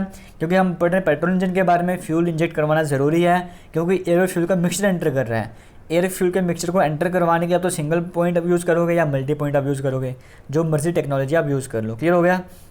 ये कुछ बेसिक सी चीज़ें हैं जो आपके लिए भी लॉकडाउन का पीरियड जो चल रहा है अभी, उसमें आप यूज़ कर सकते हो। डेली मॉर्निंग में भी, इवनिंग में भी, दिन में एक बार कर लो, वो भी बहुत है आपके लिए। आप इसको देख सकते हो, स्क्रीनशॉट लेना चाहते हो तो वो भी ले सकते हो। ठीक है, आगे की तरफ चलते हैं। अब हम यहाँ पे डीजल फ्यूल इंजेक्शन की बात करते हैं। हमने पेट्रोल फ्यूल इंजेक्शन, जो पेट्रोल का इंजेक्शन था सिस्टम फ्यूल का, वो देख लिया। अब डीजल में तो हमें पता है कि फ्यूल स्टार्टिंग में इंजेक्ट नहीं करवाया जाता। डीजल में कब करवाया जाता है, जब कंप्रेशन स्ट्रोक एंड हो रहा होता है, उसी टाइम वहाँ पे फ्यूल को इंजेक्ट करवाया जाता है वेपर्स की फॉर्म में। अब वो कैसे करवाया जाता है वो भी देख लो। यहाँ पर एक आता है एयर इंजेक्शन सिस्टम, एक आता है solid injection system. Air injection system पहले यूज़ होता था। वहाँ पर क्या करते थे कि एयर की हेल्प से क्या करते थे, एयर का प्रेशर बनाकर एयर के प्रेशर की हेल्प से हम यहाँ पे जो फ्लूइड था उसे फ्यूल इंजेक्टर तक पहुँचाते थे। वो अब हम यूज़ नहीं करते। अब हम यूज़ करते हैं सॉलिड इंजेक्शन सिस्टम। इस सॉलिड इंजेक्शन सिस्टम की बात करें, इसमें भी individual pump and nozzle system आ जाता है, यूनिट इंजेक्टर सिस्टम आ जाता है, कॉमन रेल सिस्टम आ जाता है और डिस्ट्रीब्यूटर सिस्टम आ जाता है, जिसमें सबसे ज़्यादा हम कौन सा यूज़ करते हैं, कॉमन रेल सिस्टम, जिसका आपने नाम सुना होगा CRDI, CRDE, CR, इस तरह से कोई कंपनी सिंबल D यूज़ करती है, कई सारे नाम होंगे। वो कॉमन रेल इंजेक्शन सिस्टम की हम बात कर रहे हैं, जिसे डीजल इंजन में यूज़ किया जाता है। यहाँ तक आपको क्लियर होगा कि जब CRDE की बात करेंगे या यूनिट इंजेक्टर सिस्टम की बात करेंगे, हम डीजल इंजन की बात करते हैं। जब MPFI की बात करेंगे, TBI की बात करेंगे, इसका मतलब वो पेट्रोल इंजन था, ठीक है। अब सॉलिड इंजेक्शन सिस्टम में हमारे लिए ज़रूरी कौन सा है, कॉमन रेल डीजल सिस्टम जो है वो जो अभी हर गाड़ी में तकरीबन यूज़ किया जाता है, हम उसी के बारे में पढ़ेंगे, ठीक है। टिपिकल जो नॉर्मली फ्यूल सिस्टम होता है वो होता कैसे, एक्चुअली में आपके पास एक डीजल टैंक आपके पास रहता है जहाँ पे डीजल स्टोर रहता है। वहाँ पे एक लो प्रेशर पंप रहता है जो फ्लूइड को, क्योंकि डीजल अपने आप तो ऊपर जाएगा नहीं, पंप चाहिए आपको काम करवाने के लिए, तो पंप उसको ले जाता है डीजल फिल्टर तक, जहाँ पे फिर डीजल फिल्टर होता है। डीजल फिल्टर होने के बाद फिर एक नया पंप वहाँ पे आगे सामने लगा होता है आपके, जिसको फ्यूल इंजेक्शन पंप कहते हैं, सिंपली कोई डीजल पंप भी कहता है। वहाँ पे डीजल पंप जो आगे फ्यूल इंजेक्टर में भेजते हैं, ठीक है। तो फ्यूल इंजेक्टर से आगे फिर जो फ्यूल जितने भी सिलेंडर्स हैं उनमें जाएगा। यहाँ पे सिंपल जो चीज़ें लिखी हुई आप वहाँ पे देख सकते हो, सिंपल ये डिफरेंस बताया हुआ कार्बोरेटर में और फ्यूल इंजेक्शन सिस्टम में, वो सब कुछ आपके सामने था यहाँ तक आपको क्लियर हो गया सब कुछ। अब हम आगे की बात कर लेते हैं, एक बार ये पढ़ लो, फिर हम आगे का सिस्टम जो भी है वो समझ लेंगे, ठीक है। ये आपको समझ आ गया होगा, जो चीज़ें आपके सामने लिखी है ना, इनको ध्यान से पढ़ो, ध्यान से समझो, इनको इम्प्लीमेंट भी करना है। एक सेकेंड, अब चलते हैं आगे। ये भी पढ़ लो एक बार, क्योंकि काफ़ी टाइम हो गया हम लगातार कंटिन्यूसली पढ़ते जा रहे हैं, तो ये आप सभी के लिए है, मोटिवेट रहने के लिए। सबसे ज़रूरी चीज़ ये है जो आपकी स्क्रीन में है, ये पढ़ो और फिर अब आगे पढ़ना स्टार्ट करते हैं, ठीक है। पढ़ लिया होगा आपने अभी तक ये। अब हम बात करेंगे कंबशन स्टेजेस के CI इंजन में। यहाँ पर मैं आपको शायद बताना भूल गया हूँ, यहाँ पर जब हम इसकी बात कर रहे थे डीजल सिस्टम की, यहाँ पर बात कर रहे थे, हमने CRDE की बात की, कॉमन रेल डीजल इंजेक्शन की बात की। वो देखो सभी कंपनीज जो है डिफरेंट तरीके से नाम यूज़ करते हैं, कोई CRDI बोलता है, कोई CRDE बोलता है, कुछ भी बोलता है, बट वहाँ पर एक्चुअली में होता क्या है, तरीका एक ही है। आपके पास डीजल टैंक था, वहाँ पे फिल्टर होने के बाद डीजल पंप में वगैरह में आपका जो फ्लूइड वगैरह है वो यहाँ पर आता है, और उसके बाद क्या होता है, यहाँ पे फ्यूल इंजेक्टर्स की कई सारी लाइन्स होती हैं, जैसे एक इंजेक्टर यहाँ पर आ गया, एक इंजेक्टर यहाँ आ गया, एक इंजेक्टर यहाँ आ गया, एक इंजेक्टर यहाँ आ गया।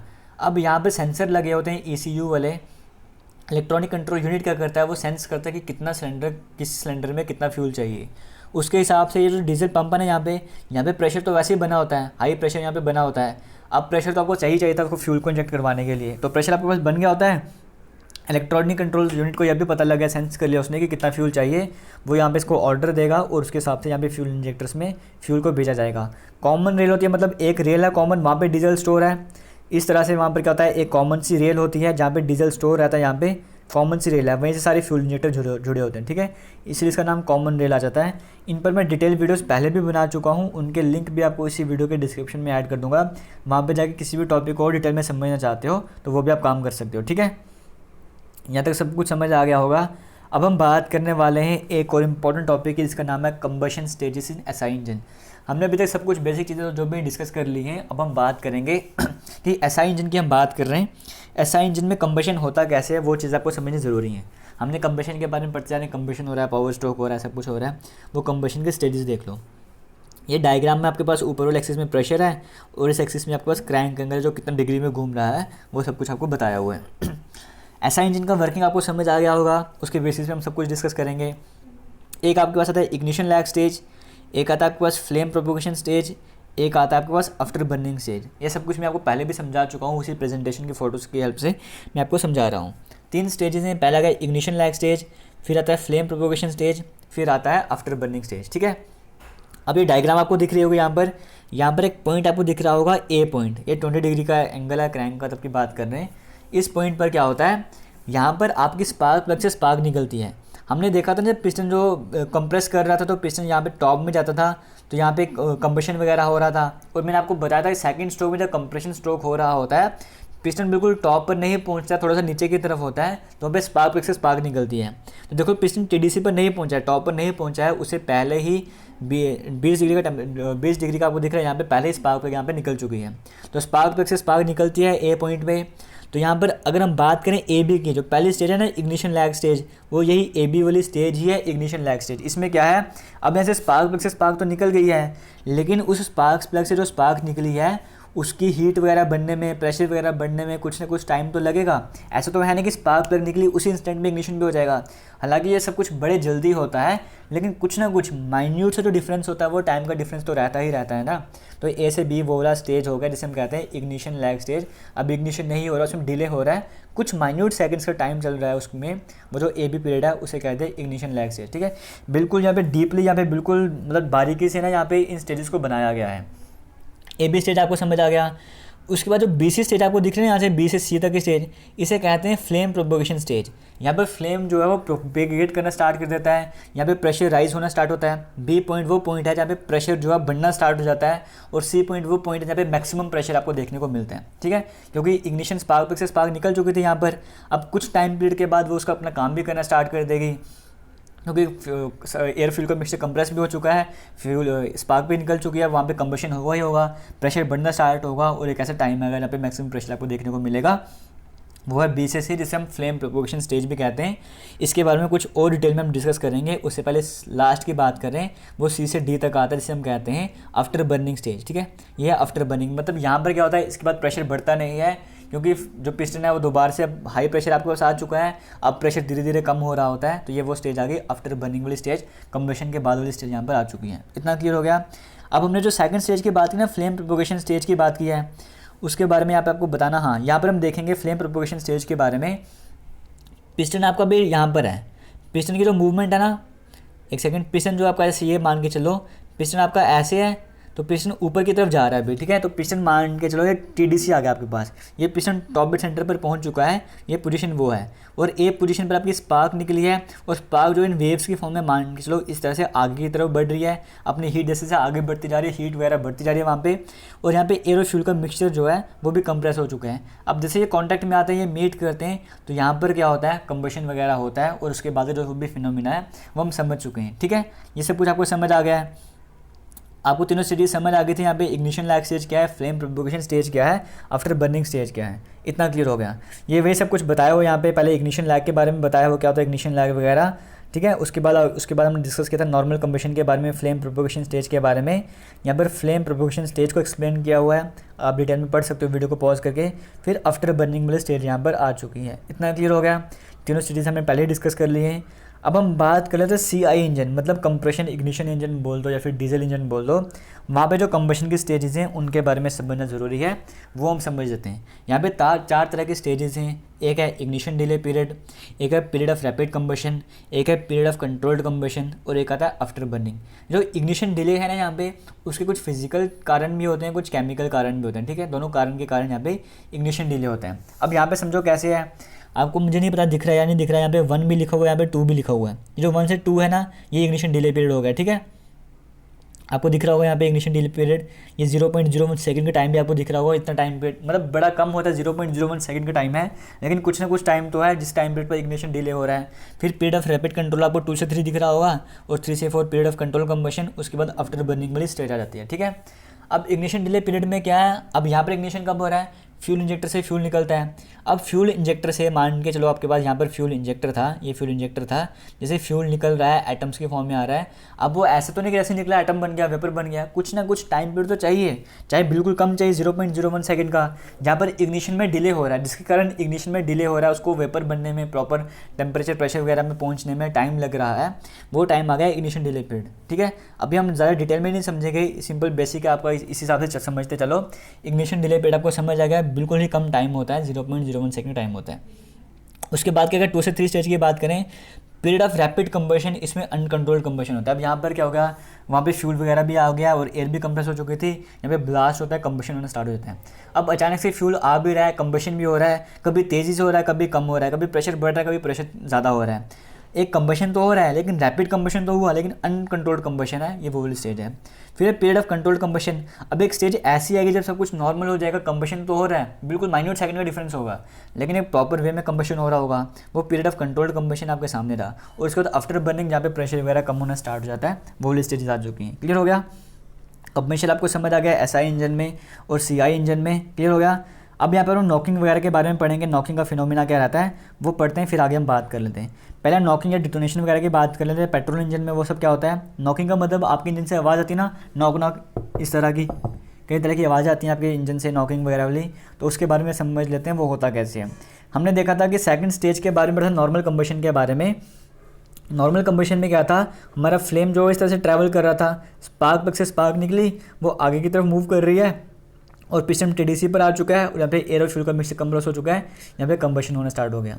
अब मान के चलो आपका जो पेट्रोल इंजन था उसका कंप्रेशन रेशो ज़्यादा थी, कंप्रेशन रेशो ज़्यादा थी, मैंने आपको बताया था ना कि पेट्रोल इंजन में कंप्रेशन रेशो ज़्यादा नहीं रखते, वो ज़्यादा गर्म हो जाता है, प्रेशर बढ़ जाता है। मान के चलो कंप्रेशन रेशो ज़्यादा हो गई, या फिर ऐसा हुआ कि इससे जो पहले वाला स्ट्रोक था ना, पावर स्ट्रोक वगैरह जहाँ पे स्पार्क प्लग से स्पार्क निकली थी, वहाँ पे सही से सब कुछ बर्न नहीं हो पाया था, कुछ मटेरियल जो थे वो सिलेंडर की वॉल में यहाँ पर रह चुके थे, अभी भी कुछ अनबर्न पार्टिकल्स जो हीट तो हो चुके थे बट पूरी तरह से बर्न नहीं हुए थे, वो यहाँ पर फिक्स हो चुके हैं, मान के चलो यहाँ पर आ चुके हैं, इंजन वगैरह गर्म हो चुका है ज़्यादा, वो हम मान के चल लेते हैं। अब यहाँ पर क्या हुआ, जैसे स्पार्क प्लग से स्पार्क निकली है ना, कंबशन जो यहाँ पर होना चाहिए था, कंबशन बॉटम में होना चाहिए था ना, यहाँ पर कंबशन बॉटम में होना चाहिए था। यहाँ पर क्या होता है कि यहाँ से जो स्पार्क निकली उसके कारण क्या हुआ, भी फ्यूल पूरी तरह से ऊपर आया ही नहीं है, मतलब यहाँ पर स्टेजेस इन्होंने मीट ही नहीं है। उसके मीट करने से पहले जो पहले से यहाँ पे फ्यूल बचा हुआ था, अनबर्न जो पार्टिकल्स बचे हुए थे या इंजन की हीट के कारण जो भी सब कुछ फिनोमिना था, यहाँ पे पहले ही कंबशन हो जाता है, टाइम से पहले ही यहाँ पे कंबशन ब्लास्ट वगैरह हो जाता है। उसके कारण क्या होता है,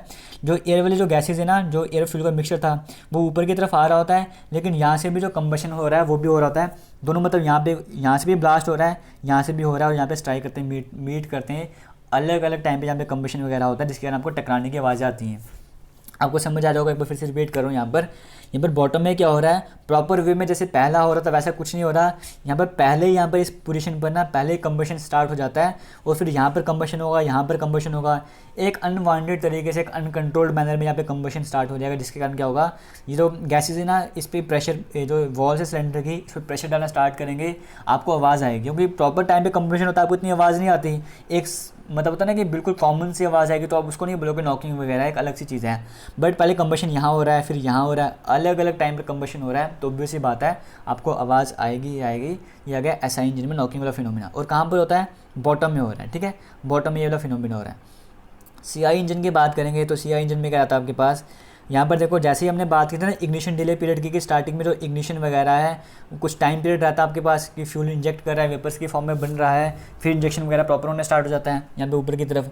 यहाँ पर क्या रहता है, इसके इग्निशन डिले पीरियड में मान के चलो आपके पास फ्यूल वगैरह जो आ रहा था, फ्यूल जैसे ही एंटर करता है वो साइड में यहाँ पर भी कुछ ना कुछ अनवांटेड मटेरियल्स हैं, या जो पहले अनबर्न हाइड्रोकार्बन से वो यहाँ पे सबमिट हैं, यहाँ पे जमा हुए हैं, उनके कारण जो फ्यूल्स हैं ना वो डायरेक्टली इनके कांटेक्ट में आ जाएंगे और यहाँ पे कंबशन स्टार्ट हो जाएगा।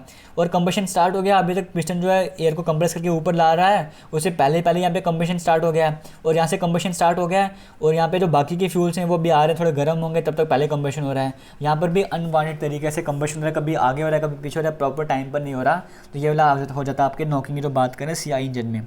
पेट्रोल इंजन में नॉकिंग वाला फिनोमिना नीचे की तरफ होता है, सीआई इंजन में नॉकिंग वाला फिनोमिना है जो ऊपर की तरफ हो रहा था। क्लियर हो गया? यहाँ तक आपको सब कुछ समझ आ गया है? एक बड़ी चीज़ें पढ़ लो, फिर उसके बाद हम आगे की तरफ चलते हैं।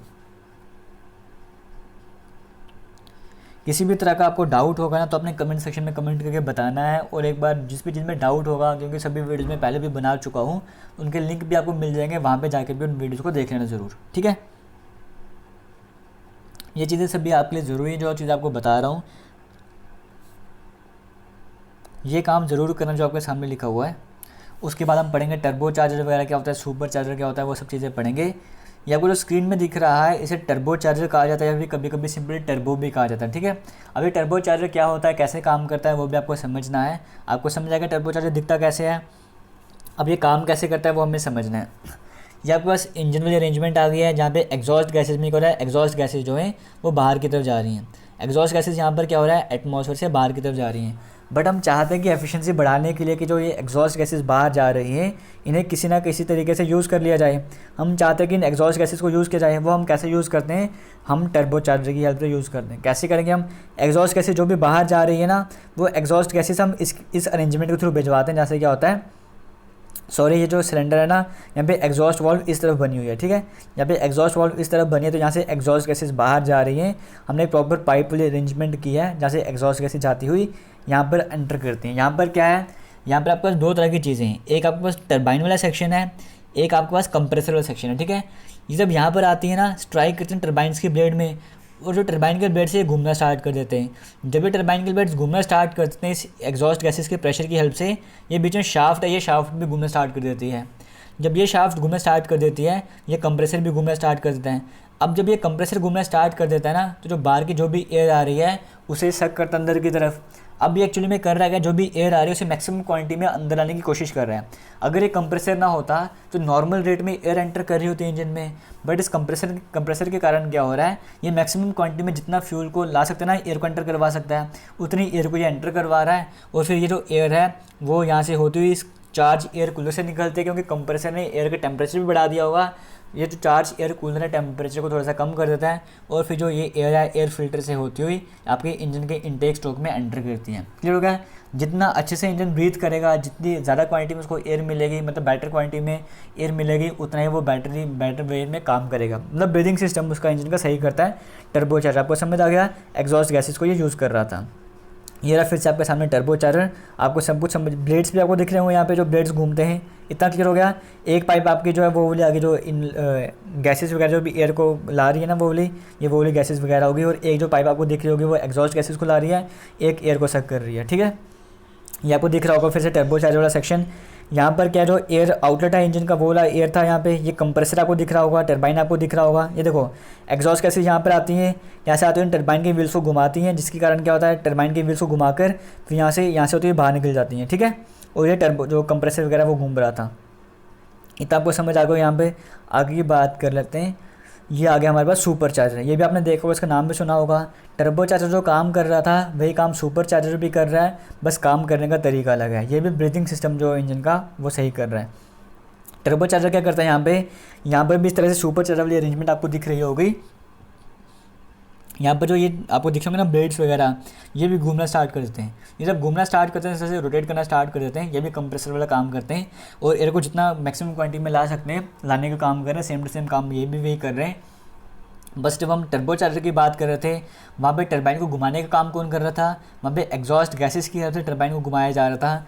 जब हम सुपर चार्जर की बात करते हैं, तो सुपर चार्जर में ये चीज़ें घूमती कैसे हैं, जो आपके पास नीचे क्रैंक शाफ्ट लगी हुई थी ना, क्रैंक शाफ्ट से ही इनको अरेंज किया होता है। क्रैंक शाफ्ट जो थी वही इन चीज़ों को रोटेट करवा रही होती है यहाँ पे, ठीक है।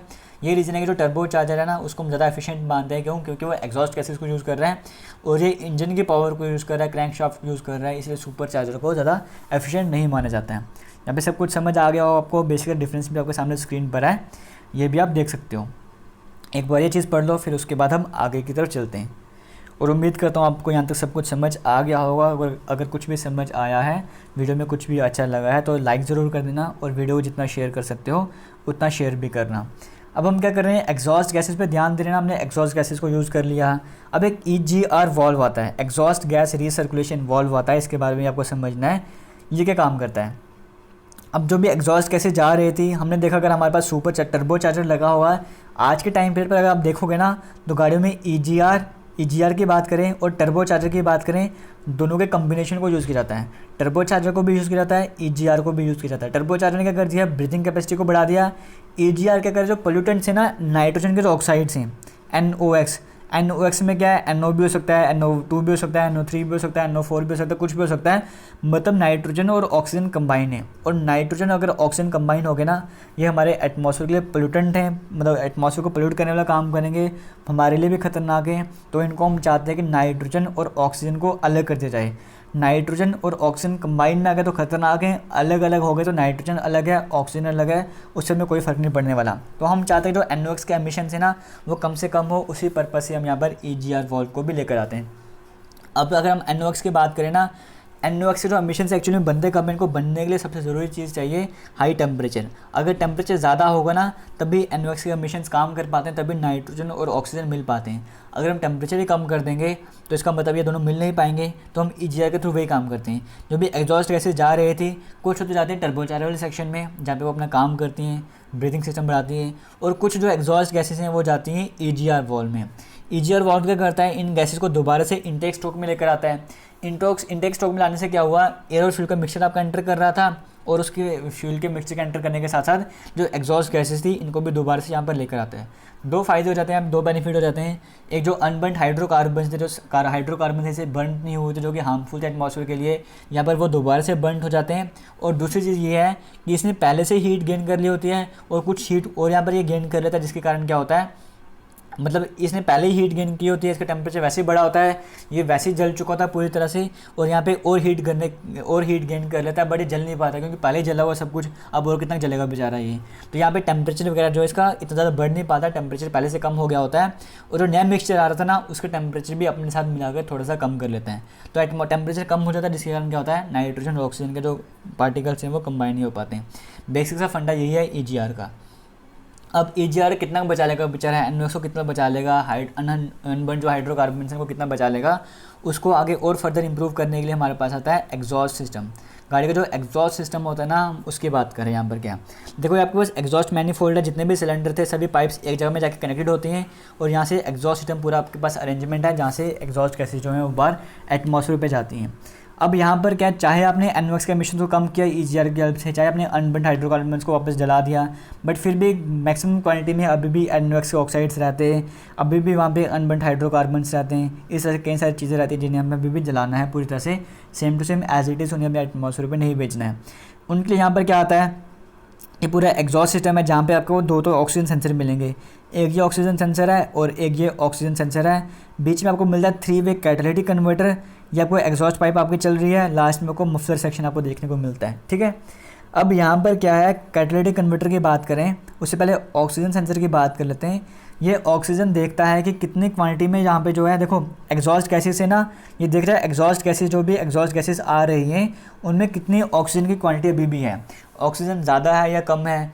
और ये जो कैटालिटिक कन्वर्टर के बाद का जो सेंसर है ये भी देखता है कि ऑक्सीजन ज़्यादा है या कम है, ऑक्सीजन वेस्ट हो रही है, यूटिलाइज हो रही है।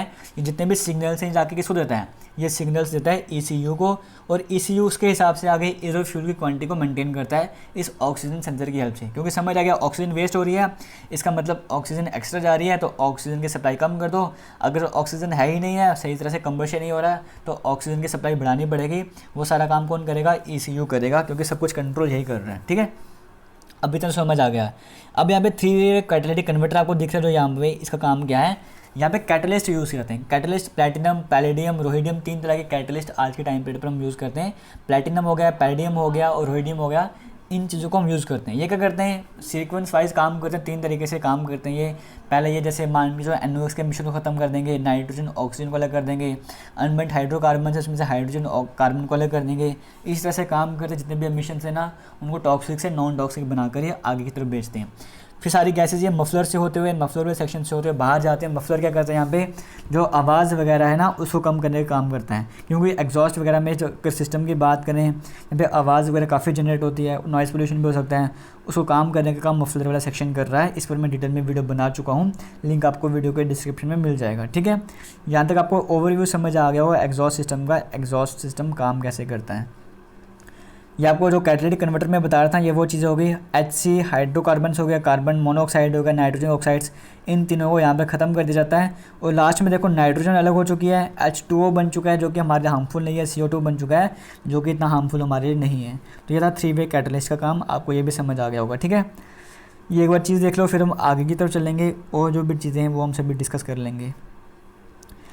अब यहाँ तक हमें सब कुछ समझ आ गया है। अब हम यहाँ पर बात करने जा रहे हैं, एक सेकंड, यहाँ पर मैं आपके लिए कूलिंग सिस्टम बताना भूल गया हूँ। तो यहाँ पर मैं पहले कूलिंग सिस्टम, चलो कूलिंग सिस्टम हम बाद में डिस्कस कर लेंगे, उससे पहले हम यहाँ पे डिस्कस कर लेते हैं लुब्रिकेशन सिस्टम यहाँ पर है, ठीक है।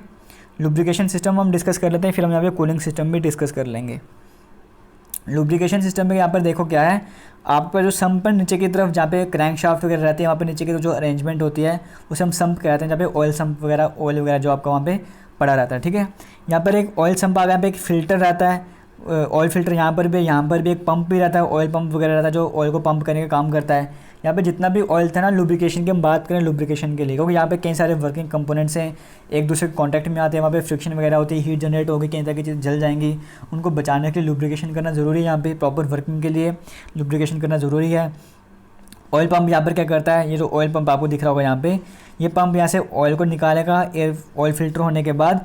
सबसे पहले एक दो तरह की यहाँ पे आप कहते हो लाइन कह सकते हो कि पाइपलाइन, जो मर्जी कह के चलो। यहाँ पे एक गैलरी यहाँ पे रहती है, ये वाली गैलरी, यहाँ से फ्लूइड जो है ऑयल जो आपका ट्रैवल करता है वो नीचे की तरफ आता है। और एक गैलरी जो आपको ये वाली रहती है कैम शाफ्ट वाली तरफ, एक क्रैंक शाफ्ट वाली तरफ रहती है, एक कैम शाफ्ट वाली तरफ रहती है। यहाँ पे फ्यूल जो घूमता हुआ, ऑयल जो हम बात करें लुब्रिकेटिंग ऑयल घूमता हुआ यहाँ से नीचे की तरफ आता है। और एक हम बात करें यहाँ पे जो पिस्टन वाली आपको अरेंजमेंट दिख रही है ना, यहाँ पे पिस्टन इस तरह से रहता है, यहाँ पर आपको दिख रहा होगा, यहाँ पे छोटे छोटे होल्स भी रहते हैं पिस्टन में। जो ऑयल है वो यहाँ पे इस तरह से जाता है, ऊपर की तरफ स्प्रे किया जाता है, स्प्रे करने के बाद यहाँ पे बीच वाले पार्ट्स को लुब्रिकेट करता है। और यहाँ पे जो ऑयल रिंग थी ना वो ये देखते हैं, ध्यान रखते हैं इस चीज़ का, जो ऑयल है वो ऊपर की तरफ ना चला जाए। तो यहाँ से होता हुआ ऑयल जो वापस नीचे की तरफ आता हुआ इस सब में दोबारा से गिर जाता है, और इस तरह से ये प्रोसेस चलता रहता है, ठीक है। बेसिक सा ओवरव्यू आपको बता रहा हूँ कि ये ऑयल पंप वगैरह है, जो लुब्रिकेशन सिस्टम है, ये काम कैसे करता है। आगे आप यहाँ पर देखोगे ये वही चीज़ें वापस दोबारा से बताया गया, ऑयल पंप वगैरह है। एक लाइन आपकी ये वाली गैलरी लाइन आ गई, एक लाइन ये वाली आ गई, बाकी सिलेंडर्स को यहाँ पे लुब्रिकेट वगैरह किया जाता है, ठीक है। ये चीज़ देख लो और याद रखना, जो है ना हमारे पास ये वाला सिस्टम जो आपको कुछ देर पहले डिस्कस करने वाला था मैं, कूलिंग सिस्टम, वो हम कुछ देर बाद डिस्कस करेंगे, ठीक है। इसी वीडियो के एंड से पहले स्टार्ट कर देंगे। अब हम बात कर लेते हैं यहाँ पे ऑक्टेन नंबर क्या होता है, सीटेन नंबर आपने सुना होगा। देखो ऑक्टेन नंबर वगैरह है ना, ये नॉकिंग टेंडेंसी को बताते हैं आपके इंजन की। देखो सिंपल से आगे रेफरेंस आप मान के चल सकते हो, आपको रेफरेंस बताया गया है। अगर हम पेट्रोल इंजन की बात करें, आपके पास ऐसा ऑक्टेन नंबर वाला कोई फ्यूल है जिसका ऑक्टेन नंबर 100 है, मान के चलो आपके पास एक ऐसा फ्यूल है जिसका ऑक्टेन नंबर 100 है, वो बेस्ट फ्यूल है आपके लिए, कंबशन के लिए वो बेस्ट फ्यूल है, वहाँ पे नॉकिंग वगैरह की तरह की प्रॉब्लम्स आपको नहीं मिलने वाली।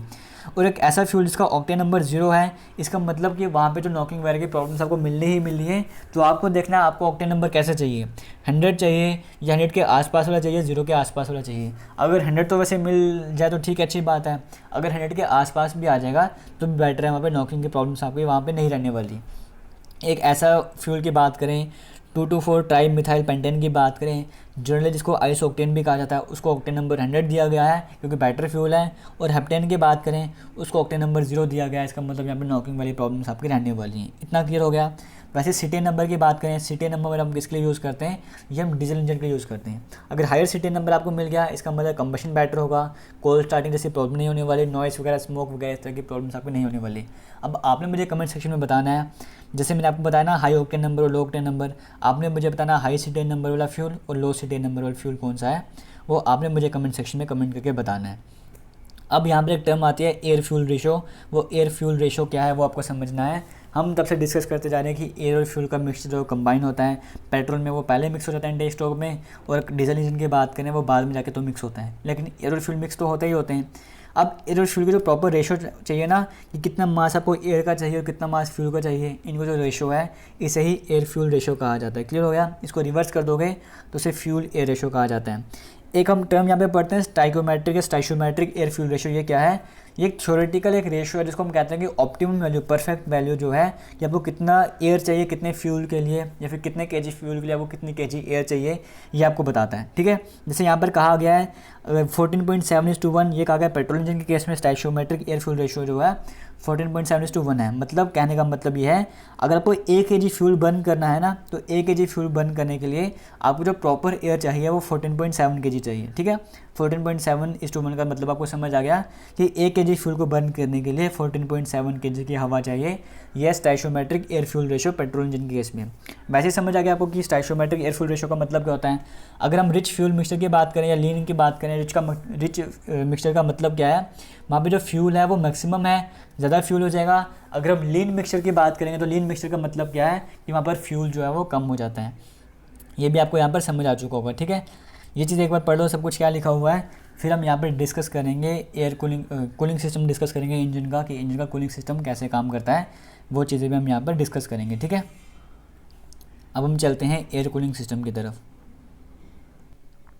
ये हमारा इंस्टाग्राम का अकाउंट है इंजीनियर आशीष के नाम से, वैसे ही फेसबुक का पेज भी है।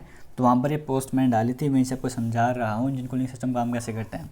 अब यहाँ पर देखो आपकी गाड़ी में पंप वगैरह रहता है, जो अगर हम बात करें जैसे मैंने आपको बताया था ना स्टार्टिंग में क्रैंक शाफ्ट के एंड में पंप वगैरह कनेक्टेड होते हैं, वैसे यहाँ पर भी पंप कनेक्टेड हो रहता है। वहाँ पर क्या होता है, ये आपको दिख रहा होगा नीचे की तरफ, एक ये पोर्शन आपको दिख रहा है, एक ये पोर्शन आपको दिख रहा है, दो तरह के पोर्शन दिख रहे हैं। स्टार्टिंग में जो भी आपका कूलेंट वगैरह होगा ना, वो स्टार्टिंग में मान के चलो यहाँ पर है, कूलेंट आपका यहाँ पर है। अब उस कूलेंट को क्या किया जाता है, यहाँ से कूलेंट को यहाँ तक पहुँचाया जाता है। इंजन के जो आपको मैंने बताया था ना स्टार्टिंग में सिलेंडर वगैरह था, वहाँ पे जो गैसकेट जो खाली जगह बची थी जहाँ पे इंजन फ्लो वगैरह करता है, तो यहाँ से जो पंप जो है, यहाँ से जो भी कूलेंट वगैरह है उसको ले जाता है इंजन सेक्शन की तरफ। जहाँ पे इंजन सेक्शन में ले जाने के बाद क्या होता है, जो भी सिलेंडर वगैरह है उसके चारों तरफ घूम के इंजन की जितनी भी हीट है वो ले लेता है। अब उसने इंजन की हीट जितनी भी ले ली, उसके बाद क्या होता है, ये ऊपर की तरफ आता है और ऊपर वाली होज या पाइप की बात कर लो, वहाँ से होता हुआ दोबारा से यहाँ पर एंटर कर जाते हैं। अब यहाँ पर एंटर कर काम पे कर रहा है, यहाँ पे एंटर कर रहा है, क्लियर हो गया। यहाँ पर एंटर करने के बाद सिंपल सा इसको और डिटेल में भी हम समझेंगे कुछ देर बाद, ठीक है। यहाँ पर आ चुका है, यहाँ पर आने के बाद क्या हो रहा है, यहाँ पे एक रेडिएटर कैप वगैरह रहती है, उसको बाद में डिटेल में हम कुछ देर बाद समझेंगे। पहले क्या हुआ, सिंपल यहाँ से कूलेंट गया, इंजन में होता हुआ उसने हीट वगैरह ली, अपर रेडिएटर होज से होता हुआ यहाँ पे दोबारा से आ चुके हैं। अब यहाँ से क्या होता है, जो भी कूलेंट वगैरह हमारे पास ना, वो यहाँ से नीचे की तरफ आ रहा होता है, ऐसे नीचे की तरफ आ रहा होता है। और यहाँ पे पीछे की तरफ एक फ़ैन लगा होता है, वो फ़ैन चलना स्टार्ट कर देता है और वो फ़ैन क्या करता है, यहाँ से एयर को खींचता है अपनी तरफ, और वो जो एयर है वो इस फ्यूल के कांटेक्ट में आ रही होती है। और उसके कारण क्या होता है, जो भी हमारे पास कूलेंट था ना नीचे की तरफ आ रहा था, वो दोबारा से ठंडा होना स्टार्ट हो जाता है। जैसे जैसे वो नीचे की तरफ आता जाता है, दोबारा से वो ठंडा होता जाता रहता है, और ऐसे ये जो प्रोसेस है वो पूरा चलता रहता है। ये सब कुछ समझ आ गया। यहाँ पर एक पोस्ट और थी यहाँ पे, उसकी हेल्प से मैं आपको समझा देता हूँ। यहाँ पर देखना ध्यान से, ठीक है। यहाँ पर क्या था, अगर आप देखोगे जो हमने आपको बताया था, एक सेकेंड, ये देखो ये लोअर टैंक आपको दिख रहा है यहाँ पर, ये लोअर टैंक से होता हुआ वाटर, एक सेकेंड, लोअर टैंक से यहाँ पे वाटर जाता है, यहाँ पे इंजन सेक्शन की तरफ जाता है। यहाँ पे जब ऊपर की तरफ जब जा रहा था ना वो सेक्शन वगैरह से, तो यहाँ पे एक थर्मोस्टेट वॉल्व रहती है। ये थर्मोस्टेट वॉल्व का क्या काम रहता है, जो आपको सेक्शन दिख रहा है ये वाला, ये बताता है आगे कि क्या जो हमारे पास जो भी कूलेंट वगैरह आया है, क्या उसे आगे ले जाना है अपर टैंक की तरफ या नहीं ले जाना है। थर्मोस्टेट वॉल्व क्या करता है, अगर देखता है कि जो कूलेंट वगैरह आया था उसका टेम्परेचर इतना बड़ा ही नहीं है, तो वो क्या करेगा, जैसे मान के जो यहाँ पे थर्मोस्टेट वॉल्व यहाँ पर लगी है, यहाँ पे जो भी कूलेंट आया है वो थर्मोस्टेट वॉल्व देखेगा, वहाँ पे सेंसर लगा होता है और वो देखता है वहाँ पे कि क्या इसका टेम्परेचर ज़्यादा बड़ा है। अगर टेम्परेचर बढ़ गया है तभी वो उसको अलाउ करता है आगे की तरफ जाने के लिए, जो कूलेंट है वहाँ पे अपर टैंक की तरफ जाता है। अगर उस कूलेंट का टेम्परेचर बढ़ा ही नहीं था, मान के चलो आपने इंजन अभी स्टार्ट किया था, तो वो कितना गर्म हो जाएगा, तो कूलेंट भी ज़्यादा गर्म नहीं होता, उस कूलेंट को दोबारा से बाईपास वॉल्व से दोबारा से इस पाइप से कनेक्ट कर दिया जाता है और वो कूलेंट दोबारा से यहाँ से इससे फ्लो करता हुआ निकलता रहता है। तो यहाँ से आपको समझ आ गया बेसिक ओवरव्यू कि इंजन का कूलिंग सिस्टम कैसे काम करता है, इंजन जो सिस्टम है ठंडा करता है इंजन वगैरह को, जो भी कूलेंट वगैरह है वो कैसे काम करता है, ठीक है। लास्ट में कुछ चीज़ें ऐसी हैं जिनको मैंने आपको ज़्यादा डिटेल में नहीं बताया है, उनको अगर आप डिटेल में समझना चाहते हो ना, क्योंकि वो आईसी इंजन का पार्ट नहीं है, ये सब कुछ हम ऑटोमोबाइल इंजीनियरिंग में पढ़ते हैं, आईसी इंजन में इतना डिटेल में हम पढ़ते नहीं हैं, बट फिर भी मैं आपको बता रहा था। अगर इनको डिटेल में समझना चाहते हो, फिर से आपको वही बात बोलूँगा, आपको लिंक मिल जाएंगे इसी वीडियो के डिस्क्रिप्शन में, जहाँ पे जाके आप उन सभी चीज़ों को देख सकते हो। और किसी तरह का डाउट है या आपको लगता है कि कोई टॉपिक ऐसा जो हमने छोड़ दिया है, वो आप एक बार कमेंट सेक्शन में कमेंट करके बता देना, और एक बार रिव्यू ज़रूर देना, फीडबैक ज़रूर देना कि आपको वीडियो कैसी लगी है। थैंक यू, जय हिंद।